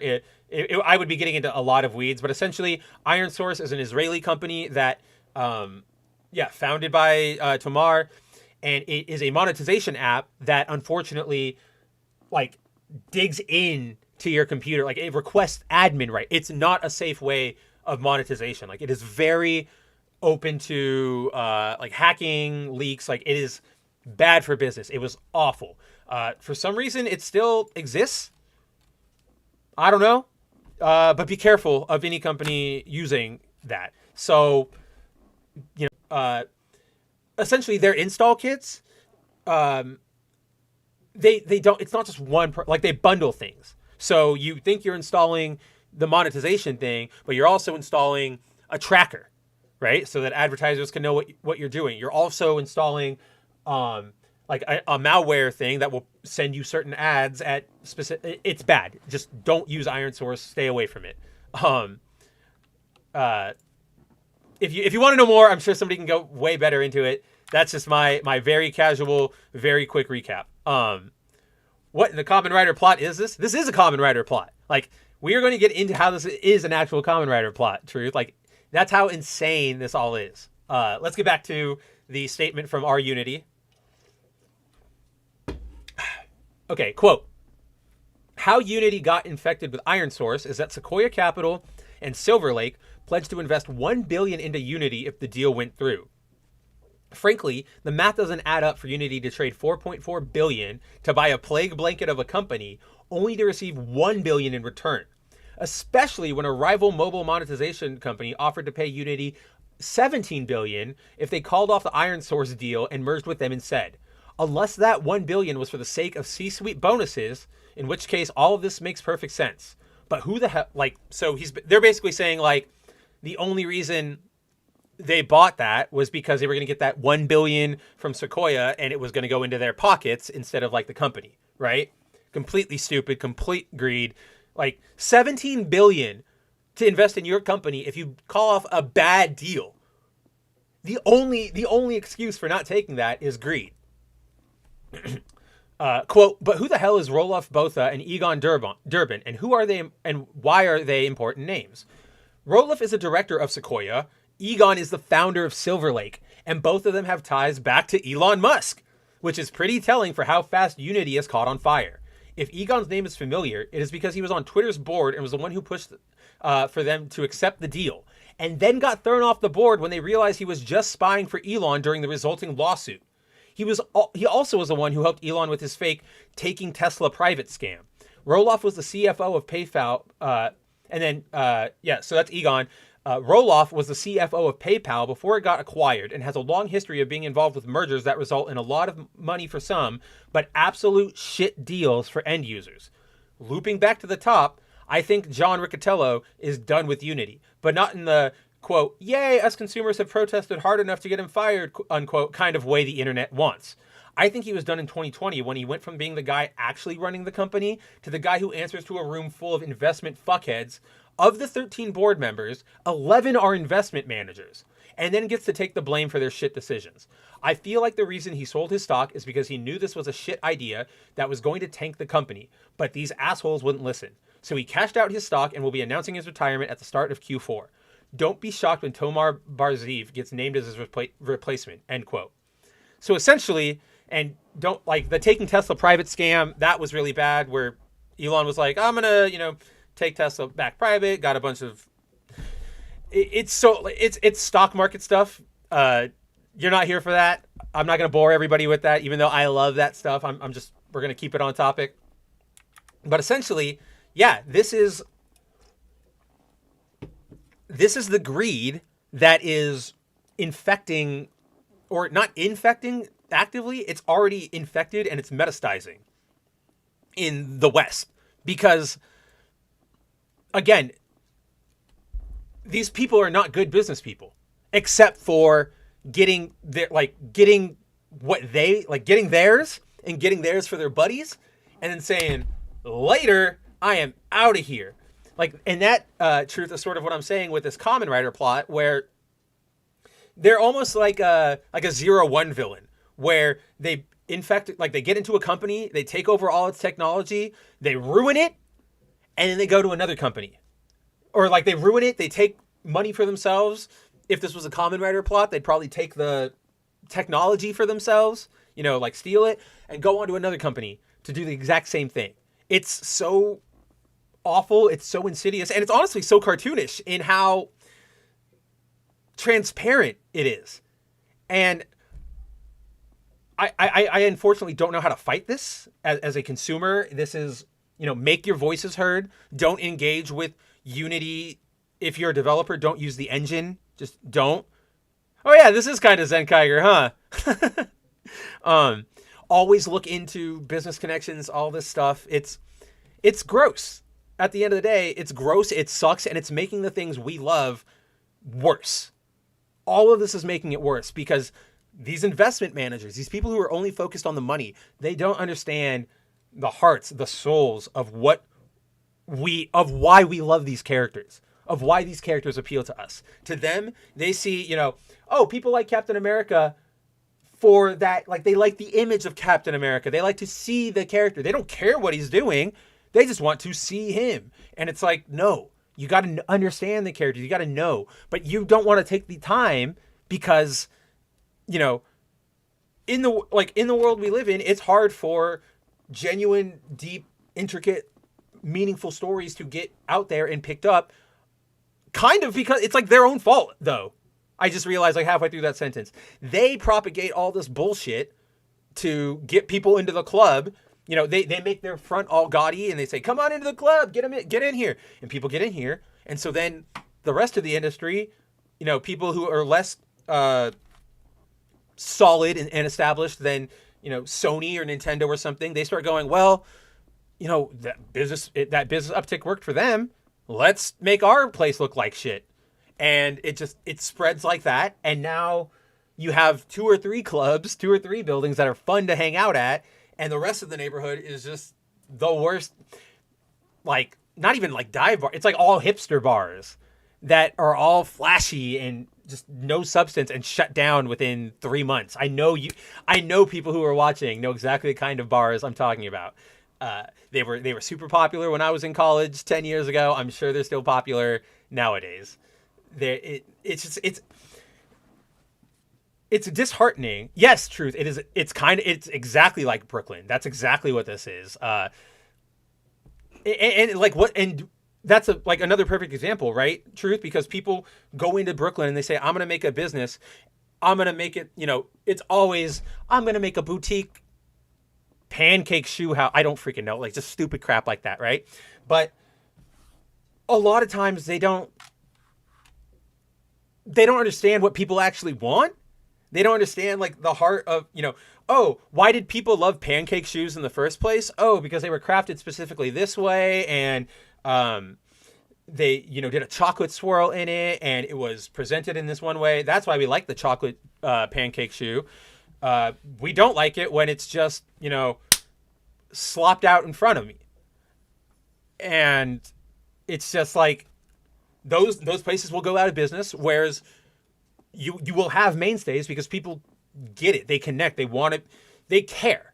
And I think, like, if I can get super, like, let my liberal flag fly for a second, my liberal side out. Not that I am a liberal. I want to make that clear. I hate, there's that 4chan meme or the green text. Here, I'm going to, this, like, let's see. And this is, this is how I feel. Right? But to let my liberal side out for a second, like this focus, when you focus more on the profit, like I was saying before, over the actual product quality, and you don't care about what you're putting out, essentially, people are going to tell. When you half-ass something, when you don't put effort into something, when you're obviously making something to make a quick buck, no matter how well you zhuzh it up and put up curtains and distract the audience with sleight of hand, it will, the stench, the miasma of it being empty will come through. And yes, you might have some temporary success. People will buy into the flashing lights easy. Like, I've done it before. I've easily bought into flashing lights before, when I was younger, when I was dumber. And if I had to sit and think about it, I've probably bought into flashing lights in recent years. Like, I'm not above that. I mean, we talked about it on this stream, I think last week. Yeah, because last week was the Sony State of Play. Final Fantasy VII, Remake, Reborn, all that stuff. Like, I irrationally love it because it's Final Fantasy. I will consume it, but I can recognize, and I know some people might not want to or refuse to, blah, blah, blah. I recognize that, it gets a little hollow. There are some weird stuff. There are some weird changes in it. It's not the greatest. But at the same time, I'm still going to give money over to Square Enix because I'm falling for Cloud, for Yuffie, for Tifa. Like, I get the mentality. But when that becomes front and center to everything, everything turns to shit. Like, it's not even necessarily everything woke turns to shit anymore, right? That does apply too, but it's like in a larger meta sense, it's that anything made without passion turns to shit. And I mean, we see it all. That's a lot of people, though they might not, have the right words to verbalize it or communicate it correctly. And I'm lucky enough to have that ability thanks to, being a writer, blah, blah, blah. But I think a lot of people's issue with, gosh, what was I going to say? I don't know. Damn. It's another one of those classic Spencer moments, guys, where I just completely lose my train of thought. Dang.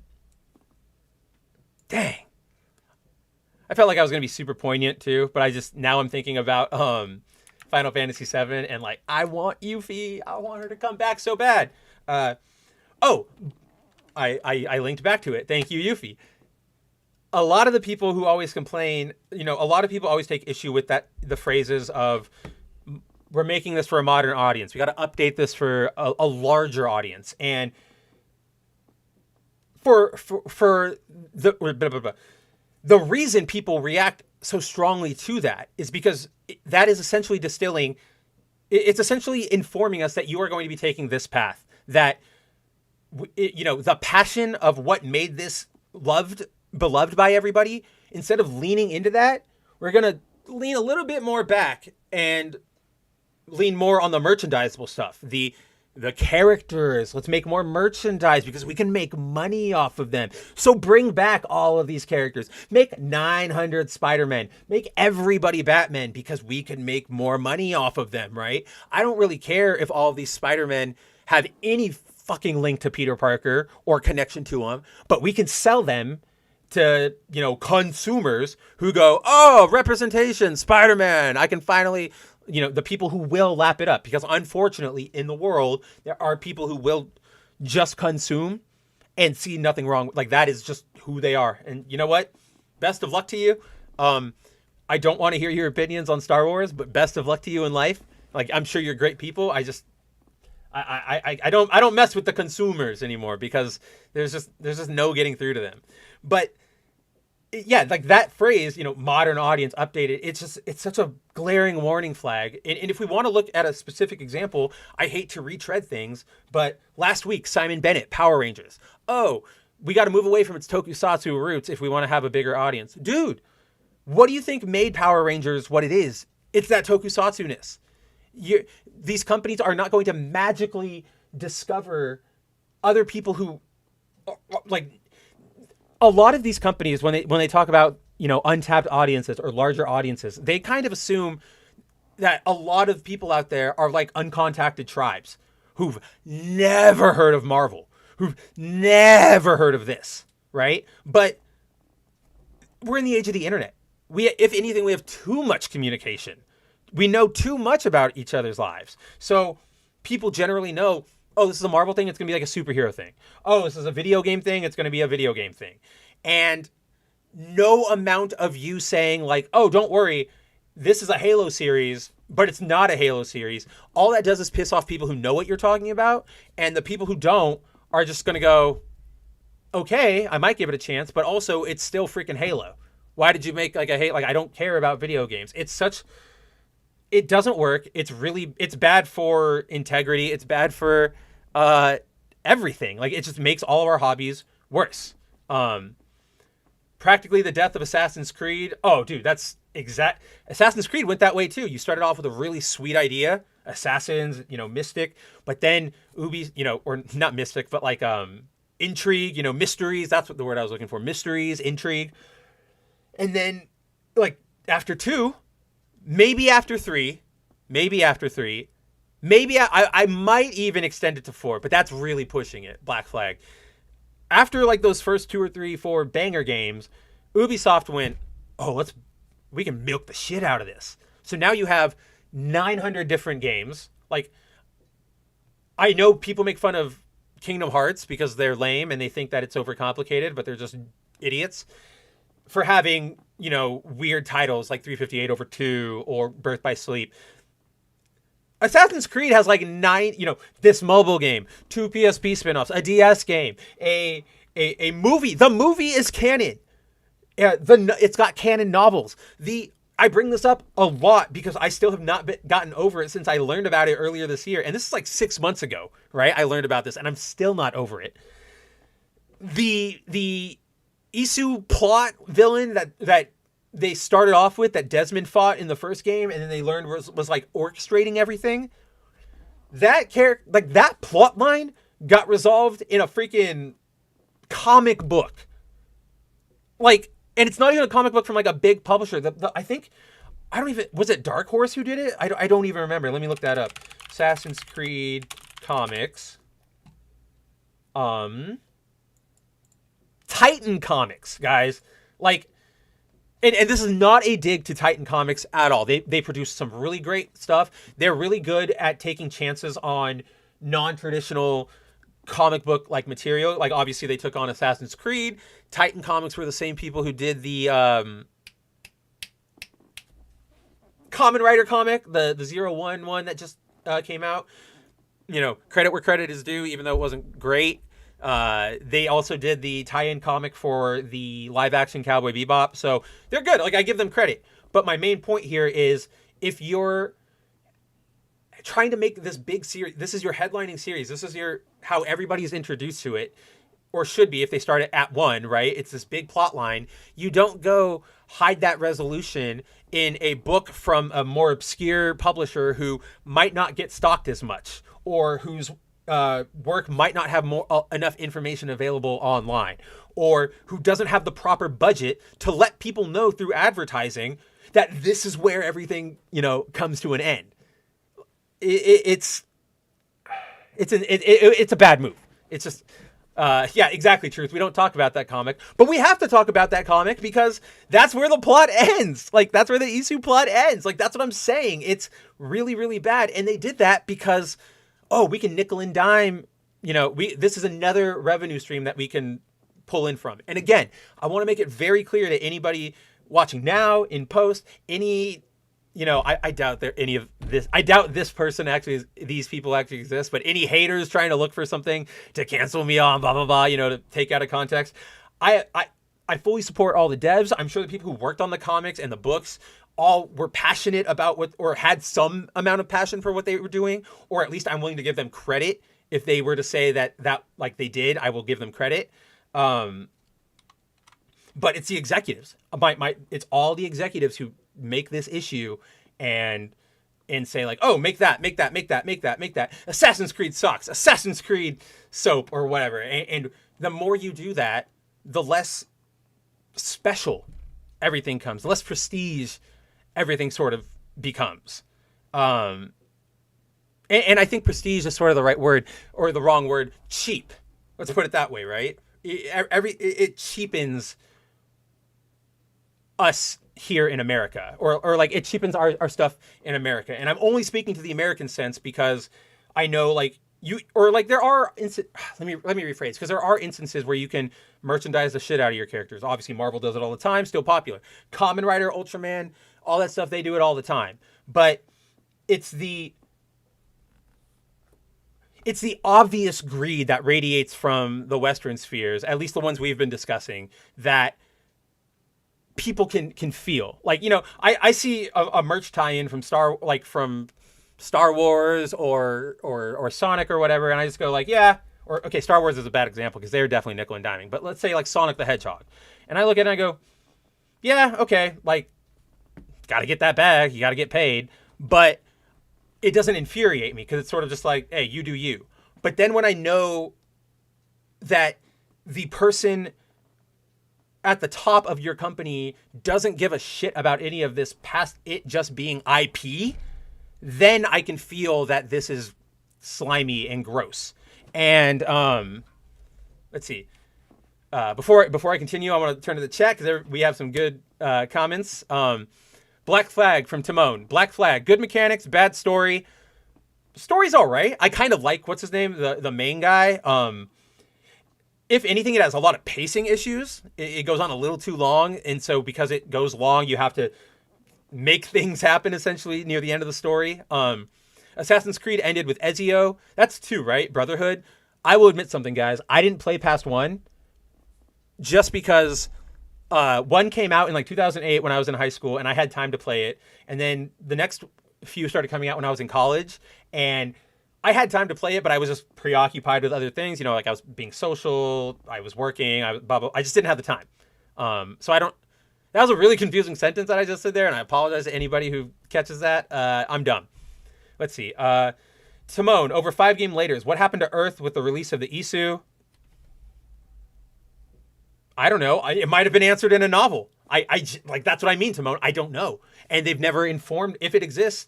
They've never said where it exists. And yes, truth, like that's a really good point. Like, Lex Luthor made Superboy, and everybody was like, yeah, we want a Superman, but we know that you did this for like such scummy reasons. Like he says, he made it to profit off of Superman's death. That was half the reason why it took Connor so long to find himself in the DCU, because he knew what he was made from, right? And like, that's actually a really good point too, to Truth, which is like, Connor, yeah, he had his angsty moments where he's like, why does everybody hate me? This is unfair, blah, blah, blah. But he eventually accepted, like, okay, this is my perception. I need to change this. I need to, to live up to the Superman ideal and reject my Luthor side and become that hero to disprove them, instead of going like, I'm already great as Superman. You guys suck. Buy my product. Like get on board, because it is what it is. Like, it is very telling to the overall cultural, societal mentality when it comes to these things, right? Sorry, guys, I have like something on my lip will not come off. Timon says 7 main games, but that's what I mean. Like, you got your 7 main, then you got all those spin-offs, all the side games, where it's like Marvel Comics or DC. It's like where one thing matters to the rest of the plot. So you got to engage with it. Otherwise, you're going to be completely lost. Yeah, truth, the Kelly Sue DeConnick, if you don't like my comics, don't buy them. And, right, like, Superboy didn't take that route. He just took okay, you guys don't like what I'm selling. Let me give you a reason to like what I'm selling. I'm passionate about being Superman. Let me be passionate about being Superman. And, yeah, it's that is essentially the overarching theme of all this, which is just corporate greed is ruining everything. It is taking the soul out of things we once loved. Connecting back to my first rant about Scarlet Witch, there will there will inevitably be people who do like this newer stuff, because it's going to be one of the first things they engage with. It's going to be their introduction. They might have some memory with it. It's going to happen. It's life. We all probably like something that some old head hates, right? But I think that if they were to engage deeper, they'll realize, oh, this all kind of sucks. I mean, let's thank whatever God you believe in, whatever force you think is up there, that like Zeb Wells' Spider-Man run, nobody likes it. Not old heads, not Marvel Nowers, right? Like, it is like that's why, like, people can recognize when things suck ass. And I think it's up to us to, we want the return of soul to everything. It's up to us to sort of promote things that have soul, that have genuine soul, and to call out and reject every grift that comes through, whether it be from a YouTuber trying to make a comic, that's obviously a grift. And I'm not calling out anybody in particular. I don't know any campaigns that are happening right now. I'm just saying that that's something we have seen before in the past. Or it's, it could be a random YouTuber trying to sell a comic, or it could be a company it could be Sony trying to upcharge you $40 freaking just to play online. You got to we have to call them out, and we have to support and protect and advertise and market and get the word out there about the things we love and why we love them. Because otherwise, this is just going to keep happening. And like, I don't want to be one of those people who's like, yay, base to Nippon. Oh, so great. But like, in this sense, in our media sense, they're hitting everything we want over there in video games, in movies, in TV, in comics, obviously. They're just nailing it right now. And they understand things like creating new characters, telling stories. They have people who are passionate about what they do, who aren't necessarily ruled by people at the top who are always chasing that bottom dollar. Like, that's the thing. What really leads to this is looking at something and not being able to accept, like, oh, that's not profiting 120%. It's only profiting 80%. That's still good. It's not everything it could be, but you sacrifice that 40% for a culture, for a reputation, for, respect, personal and outward. But I don't even remember why I used those specific numbers. 120. I don't even. Where did I? Damn! I lost my freaking train of thought again. Once I have my stream deck set up, I'm gonna have like a counter. Be like, how many times does Spencer lose his train of thought? Ding, ding, ding. Yeah. Why don't people like Cuck Peter, Spider Mary Jane, Spider insert anything here?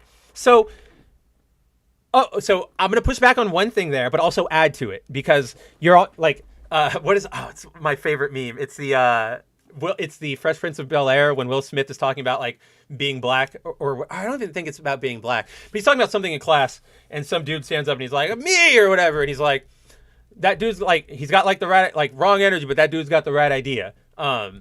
It's like that. So Mary Jane, if anybody deserves to be or would be acceptable as a sort of spider person, or at least less controversial, let's put it that way, as a spider person, it would be Mary Jane. Long established character. There's this really good bit in the Spider Island crossover from 2013, a while ago now, but when everybody, the plot of that is that everybody in New York starts getting spider powers, from normal people to super people, yada yada. There's a really cool moment where everybody's freaking out, but Mary Jane like steps up with her web shooters that like Peter gave her, and she's like, follow me, I will teach you what to do. And it's like, oh yeah, she's swung with Peter for years. Like, she's been around Spider-Man. She understands the physics, the train of thought. Like, okay, I like that for Mary Jane. Good for her. So like, I can get behind her being a spider person. If you had to make somebody a spider person, Mary Jane would get my vote. You know what I mean? I don't think you should. Like, I don't think that plot line should happen. But if it did, it should be Mary Jane. What they're doing with her now is they actually just made her a superhero. They gave her her own set of powers. This awful oh my god, this costume is awful. Like, and of course it's this art is by Humberto Ramos, who really good dynamicism, like when he's doing things, like when characters are in motion, awful every time else. But this is her new costume. She's jackpot, get it? Like, and again, what am I going to say? How do I frame this next bit? No, Ben Reilly lives, Timon, right here, you and me, in our hearts. We'll never let him go. Chasm is not a thing. So Mary Jane, this is why. So they've now turned her into jackpot. She has like luck related powers. I don't remember off the top of my head how she got them. I think it has something to do with the Zeb Wells story of her being in a different dimension, blah, blah, blah, blah, blah, blah. Oh, no, they explain it in the Spider-Man, or in the Black Cat Mary Jane series that just came out. I don't know it, but, so yeah, she has luck-based powers. She has this awful costume now, and it's just like, what are we doing here, Marvel? Oh, it just feels so transparent. Like, let's get another superhero out there. Oh, who's recognizable? Mary Jane. Make Mary Jane a superhero. Even though they did this exact thing in like 2010, they literally introduced a character named Jackpot. Like, let's see if we can find her. And the whole thing was like, yeah, there she is. She made a couple appearances, right? Like, Alana Jobson. Why is that? That is such a small image for her. It's on Wikipedia, but I don't want to. I need you guys to see her like outfit a little bit more, a little less. I need a little less dynamicism. Wow, Google, why are you just literally the freaking? Oh my god! I don't want all. I need. Where's the size thing? Oh, because I'm not on images. That's why. Tools, size, large. Gosh. Oh, and see, now it's all just the freaking Mary Jane. And it's like, no, it's not who I'm trying to get. There, finally. Thank you. Oh my god. It's not really a stream if I don't boomer it up somehow, is it? Like, despite being like one of the more young people in our sphere, I always end up boomering. Whatever, stupid, we're going to look at this image. So, Yeah, they already did this. This is jackpot. Elena Jobson, as we just saw on the Marvel Wiki page, they introduced her in like 2008, 9, 10, sometime around there, and the whole thing was like, she has luck-based powers. She has red hair. She knows Spider-Man. Is it Mary Jane? And like that was a plot point for a while, and then it resolved, and it wasn't. But now, like this is what I'm talking about. They just retread things. They are just retreading. They're just retreading. There's nothing new happening over there, and it sucks butt. Let's see. Tahillim says, "Not sorry, I don't read Dan Slott or Zeb Wells. I only read Zeb Wells right now because I just need to see how fucking bad this all gets. Like we are literally, the current plot point is, and I just read the issue earlier today. Let me see if I can pull up the HD images I was looking at. The current plot point in Amazing Spider-Man is that Peter is infected with the sins of the Goblin. Like he got long story short, Craven had a magic spear, stabbed got Norman's sins in it from the time he was a Goblin.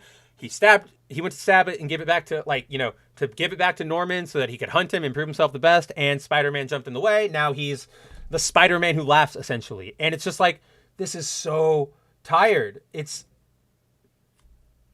another Peter goes into his black suit and gets all ragey, and then he's going to have a spiral out of it. And it's just like, you don't understand Peter Parker. You don't understand what people want from these comics.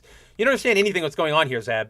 And I after Tom King, I want you out of the industry. Like, I'm sorry. I don't want you poor or desolate. I hope you great success elsewhere, but just stop writing comics or take a class, because it is not working. Thank God Marvel forgot about Kane, says Truth. No, Kane's back. There was a recent Spider-Verse series, like the fucking 900th one, and it ended with all dead spiders except for fucking Ben. Because he's technically Chasm right now. Coming back to life, right? Or like coming back into existence. So Kane is around. We just haven't seen him since then. So I mean, they will ruin him eventually. Don't get me wrong. I'm not saying, get excited for Kane. I'm just saying he's still around. So she is female Kite from Hunter x Hunter, just minus the Nen power. A little. She's more like, honestly, and it's a very obscure reference, and I think maybe only Truth will get it, but in Kamen Rider Drive, he has a lucky form where he literally gets like 3 roulette wheels on him, and his powers like change depending on like what luck he gets on his thing, and that's sort of more what her powers are. They're like Black Cat, like Felicia Hardy, but not Felicia Hardy. And yeah, so Tahillim, that's why I said, what do you mean? Yeah, eventually, because I like Kane as he was before he died, Timon. I think that he got a good character turnaround. Christos Gage did a fantastic job on his solo series, and like I was a big fan. So I like I like current Kane. Tahillim says Superior Spider-Man is returning too. Yeah, so when I said that thing about when I was like Zeb Wells and Dan Slott, and I like paused for a second, that was because I do dislike Dan Slott's work a lot. Like, he's really bad at writing comics, guys. Like, his whole thing is shock factor. Like, turn the page and go, he thinks that's good writing, no matter how he gets that gasp from you. Like, oh my gosh, Reed Richards had a secret half-sister who's smarter than him this entire time in another dimension. But it's like, is that a good development? Does anybody give a shit? Like, no, they don't. But, Tahillim, I was a big fan of the Superior Spider-Man story concept. I've written this in a couple Bounding articles. The concept was great. Dan Slott, when he used Superior, like when he was writing him in like the main books, awful. Just a bad character. Everybody's acting stupid. Nothing works. But when other people got their hands on him, like Christos Gage, shout out to Gage, he worked really, really, really well. Hickman even got to play with him for a few in the Avengers when he was doing like the Avengers World thing, the thing that led to Infinity, that led to Secret Wars, that whole run. He got to play with him a little bit there. He was really fun. We've he is. Oh my gosh, we've seen that sort of.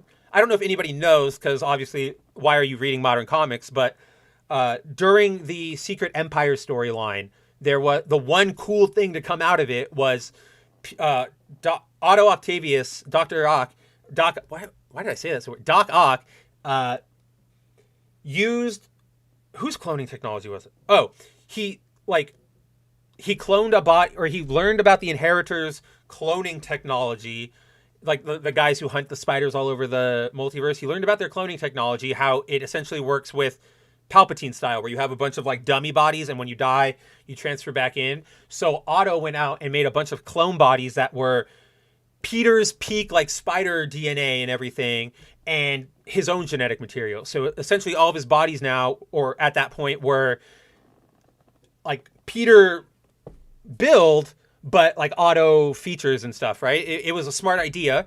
And then he went on to become the Superior Octopus, where he had this rad costume that I'm going to pull up, that like it was one of those really good, at least in my opinion, I felt it was one of those good ways to take a concept that was too tied to something controversial, you know, the Superior Spider-Man storyline, like, which I admit is, you know, not a lot of people liked, but I did like it. It's one of those good ways to sort of distance it. And so I was a big fan of this storyline. Why can't I just save the picture? Come on. Oh, wow. I just accidentally told iTunes to open that photo.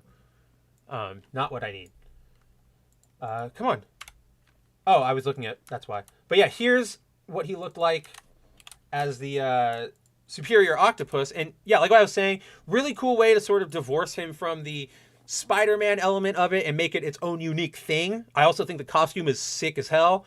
Unfortunately, they've since dropped this. Thank you, fucking Zeb. Like, thank you, Zeb Wells, for reverting. Like, Otto now is just, he's like the sort of tubby crybaby. Like, so he looks like the classic version, you know, tubby, bowl cut, buck teeth, like nerd with the square glasses or the triangle glasses, and he's like really grumpy and angry and just like instead of the sort of like calculating, like, I'm better than you, I know it, Osborn.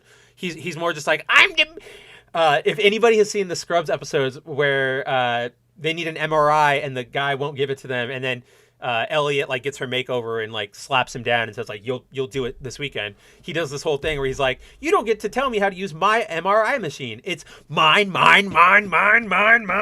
Like, that's essentially how it felt, right? Or that's essentially how Doc Ock is acting nowadays. And it sucks because he had genuine character development. And I miss this version. I want them to bring, he should still be around. I really like the Superior Octopus. I think all of that is just, yeah, that all came as part of, all that to say, Slott has his moments, as always. We know this. A broken clock is right twice a day.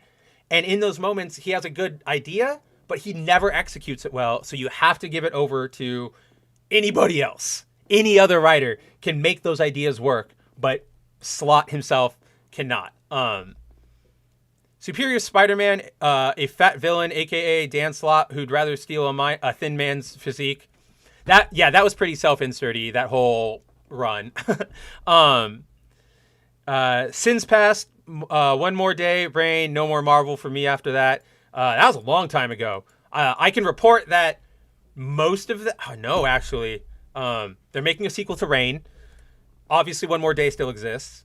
And Sins Past... I'm pretty sure it's still canon. I think Gabriel Stacy... Oh, yeah, Gabe Stacy appeared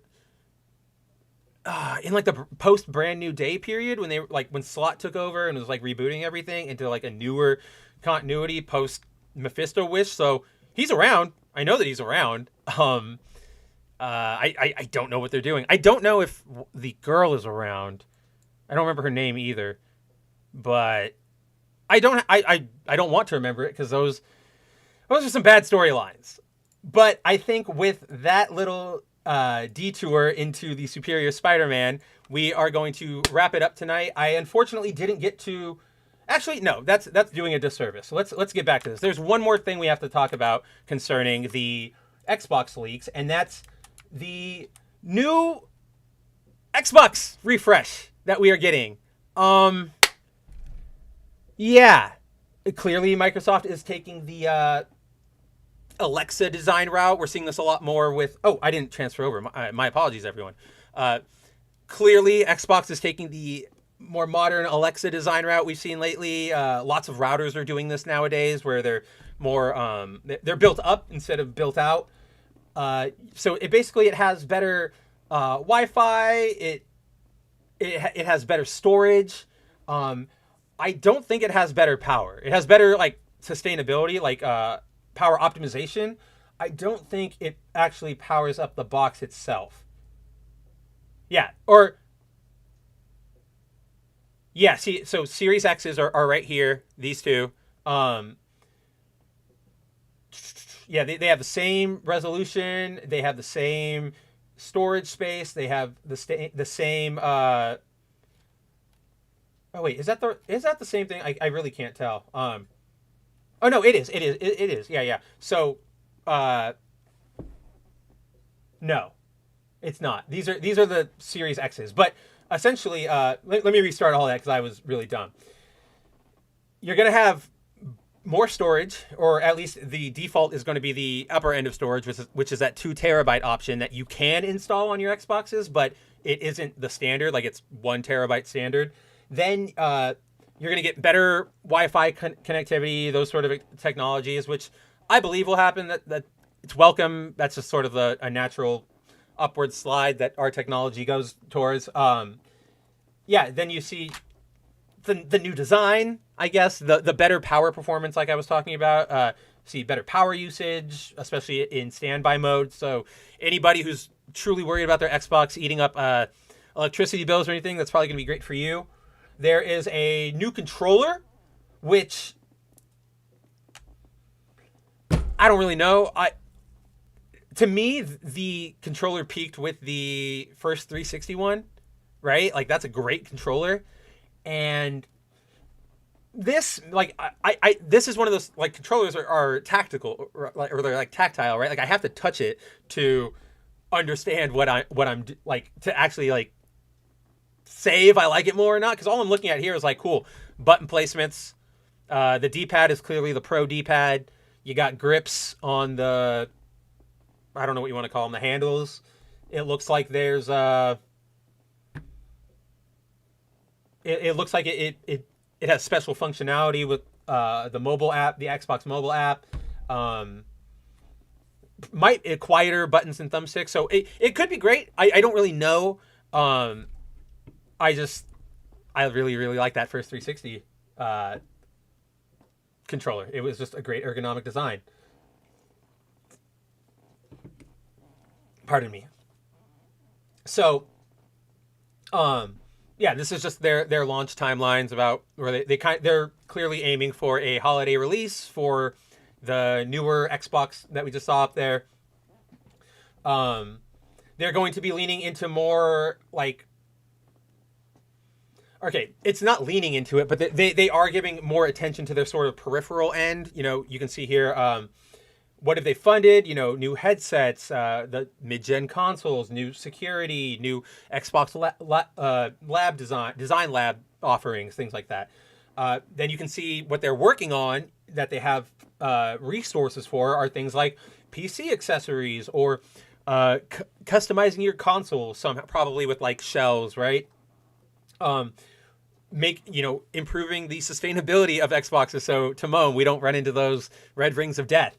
And then you can see up here, they're aiming a little bit more ambitious. They have things like earbuds, a media remote, a mobile controller, a handheld gaming thing, right? Which is, well, that's not what they're aiming for. They straight up say it's not in scope for first party.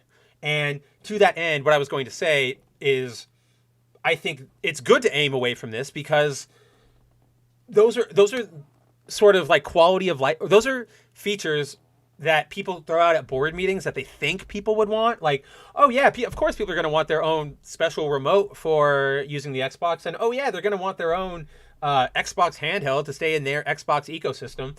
But then it comes out, and who's really using a remote over a controller, right? Even my parents They don't know how to play video games, but they know how to use the controller to navigate their streaming services. Same with earbuds. Do I really need an Xbox branded earbud when there's 1,000,000,004 better offerings out there that are like partner with them or something, right? Like that's the smart. This is a smart move from Microsoft to avoid putting first party attention to these items. And this is just promo stuff like, yeah, we love the Xbox. Oh my gosh, but yeah, so this has always been sort of a mystery to me, or like always baffled me about Xbox, which is that they focus a lot on their hardware. Obviously, they're part of Microsoft, who's, established themselves on making hardware. But it's always like hardware upgrades and so on and so forth. But they, as we went over, guys and gals, they don't put any attention to the quality, to making something people want to engage with. And I think that until they stop chasing that profit and stop thinking that, oh, it's okay if we slump a little, I can just go buy another company. As long as they're in that mentality, we are not going. They don't have a snowball's chance in hell they don't have a snowball's chance in Arizona of freaking even coming, even making the situation better for them. They say that gaming is their path to relevance, right? As a whole, the company, but they're not delivering what people want. Like I'll give them credit. Game Pass is is a great offering. Especially they've done a great way of making sure it's easy to use, that you know what is coming. Good job on them. Like I no criticisms there. But those are all other, like, right? But then you get the downside of like, I don't own that game. If I end the subscription service, if I can't pay anymore, I can't play it. Dang it, I had another point to that end. But it's like, oh, and it's like, it's all third party. It's a lot of like other people's games that you can buy on other consoles. Like rarely is there anything that's like, I need Xbox for this. Like I need my Xbox to play Resident Evil 6, 7, whatever you want to play. Because like, yeah, it's on Xbox, but it's also everywhere else. And then when you look at the exclusives, when you look at Redfall, when you look at Starfield, like, is that really enough to light the world on fire? Like, I would have expected this sort of stagnation and loss of direction maybe early on in the Xbox life cycle. But at this point, like, you need to bring in somebody who understands, like, video game culture and isn't looking at things from a purely fiscal standpoint. Again, I know it sounds like hippy dippy, but you need like idea wranglers. And yes, Timon, the Xbox X Series SS, XBOX, SSS. I hate their naming scheme so much. Like, could have gone with Xbox 2. Fine. And your acronyms would have looked cooler too, like X1, X2, X3. But no, now it's like XS with the line through it, and it's really bad, Microsoft. And it also causes confusion at stores. I know this from like personal anecdotes and like seeing it firsthand, where people are like, "Oh, I want this Xbox for my kid or whatever," and it's like, "Well, which one do you want?" I don't know. Like, I don't know. Well, what's the difference? And the differences are like only minuscule, and it's bad. Microsoft's not doing great on that end. Oh yeah, absolutely, Tahillim. They want to get rid of physical media with a console like this. I mean, with what they're doing now, it's not just this upcoming console, because this is just a remodel of what we already have, right? That's what the whole Game Pass ecosystem it essentially is. It is pushing up for all the benefits it does give, and for all the like great things it does offer. I definitely think it's part of that slow. It's going to contribute to that slow march of you will own nothing and you will like it, right? Oh yeah, absolutely. Some people prefer physical media. Do I prefer physical media? I've got like all my games, like right here, my last 2 Switch games, easily could have gotten them digital. Megaman Battle Network Collection and Zelda. But no, I want to make sure I own them. Plus, they're cool decorations. I like decorating with all of my physical media. Like I collect colored vinyl and I put that on my player, and it's so cool. I don't know. Physical media forever. I definitely think that is probably the best way to end on this. The moral of our entire show tonight, folks, I think is corporate greed is ruining everything. It's taking the passion out of what we love. And the more it keeps going, the worse everything is going to get across the board, no matter what type of media or whatever it is. Whether it's the most conservative, right-leaning, like hardline, like program, or the most hippy-dippy, like neoliberal project, whatever. It doesn't matter. As long as profit is put before passion, or it, you focus more on money than actually engaging with people who care, or putting forward people who care, all the quality is going to degrade, because it's just, everything right now is sort of heading for this crash across many industries, right? We talk about Hollywood all the time, especially in the face of this strike. Video games, for a long time, people have been hoping for a crash, because where we are right now is just unsustainable. Again, 200 gig games. Get the hell out of my house. Like, sort yourself out before you ever try to offer me another video game. And they don't even work half the time, right? Jedi Survivor, that was infamously like 170 gigs and impressively broken right out of the gate. And guys, fun note about that game to that end, the game director who was in charge of those two games recently left EA and said, I'm out of here. He didn't really explain it. He just said, I'm moving on to new projects, blah, blah, blah. That means whatever comes next from Jedi Survivor is going to be radically different. And there will be another one, or there should be, because he was developing that as a trilogy. And it's like the quality, this is my speculation. This is not fact. I don't know anything behind the scenes, but I personally feel that he just finally felt the crushing weight of EA's boot of monetize this, ship this out, get it out there, blah, blah, blah, that he was just like, you know what? Screw it. Goodbye. I'm out. I forget Star Wars. But that my whole point to him leaving is I did it again. Of course we have to like end out on one last brain fart.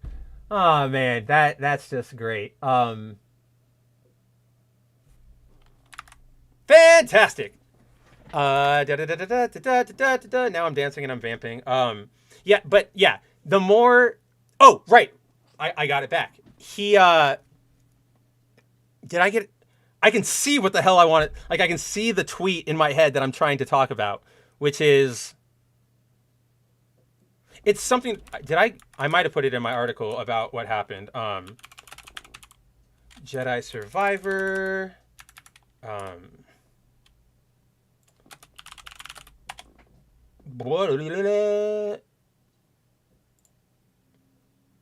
This is not like oh yes, okay, so to all this point about things getting better when passionate people leave. So I personally believe he felt the crushing weight of EA's boot on his neck, right?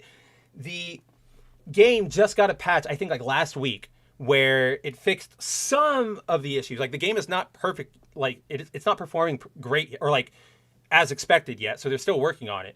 But in previous patch notes, they would say, this is to come in future patches, da da da da da da da da. Always talking about the future. This last one, post, what's his name? His name is Stig Asmussen. Post Stig Asmussen's exit from EA, from Respawn Studios, the last patch update said nothing about the future. And the game is not fixed yet. Like, it's not there yet. Maybe it's like 75% of the way to optimal, but it's not there. And so they're just going to abandon it. At least that is what it's indicating right now. So, like, if that's not telling, that, when the passionate people leave, the company just goes, meh, then it's a perfect encapsulation. Let's see. Oh yeah, Ubisoft is the worst to him. They have microtransactioned everything from Star Wars, or EA had the Star Wars license, the exclusive one. It's over now. Ubisoft definitely helped kill Assassin's Creed. Remember, Ubisoft was one of the very few developers who actually went forward and implemented NFT items in their video games. The Rainbow Siege, I think 6, whatever the one that came out last 2 years. That game, you could buy NFTs, use them in game, sell them on the marketplace, blah blah blah. They're worth nothing now. They're gone. It's stupid. It's all about the money. So, yeah, I will end it with saying, enjoy, focus on what you love, support what you love, talk about what you love more than what you hate, but don't let, grifters of any stripe, especially corporate grifters, override and erase the things we love and why we love them. Well, let's make sure that we show everybody why we love them. Yeah? With that said, Phil Spencer, you're never getting Nintendo ever. Please put down the crack pipe. With that, you can... So, yeah. That's it for tonight. We will wrap up here. Going forward, I will obviously be on Bounding Into Comics on Wednesday night, 5 p.m. or 9 p.m. Eastern time, so that'd be 6 p.m. Pacific time. The Black Pill stream, always a great time. We break down the entertainment news of the week. I'm making occasional appearances over on the Pro Show with WDW Pro, so those aren't planned out in advance. Really, we kind of assemble the panel that day. So you might see me over there, you might not. All that means is that you got to tune in to see if I'll be there. Subscribe to That Park Place, where I am working with such fine folks as WDW Pro, Cultura Casino, Lorena Creole, my good friend and boss John F. Trent. We're working at Jonas Campbell. Obviously, I can't believe I forgot him. He's the man in charge. Vash Sky. Oh my gosh, Lauren Connor. Sorry, Lauren. I had your name in my head. I saw it. We're working together to sort of provide a new entertainment news program where it really is just 5-minute segments, or not even 5 minutes. It's about 5 2-minute segments each day, breaking down a specific news story from as broken down by one of your favorite creators, me, Culture, whatever, and also features a brief discussion on the topics by Vash and Jonas, but they're about 10-11 minutes on average, gets you the facts, gets you out of there. It's fantastic. Please subscribe. We're trying to make this a huge thing. Aside from that, I will obviously see everybody back here next week. Same Mav time, same Mav channel. Don't know what we're going to talk about yet, but Hollywood, the entertainment industry, all this stuff, it never fails to deliver. So I am sure that at some point, something will come across my desk where I go, that's what we're talking about. So yeah, until then, everybody, take it easy, stay safe, and I will see you next time.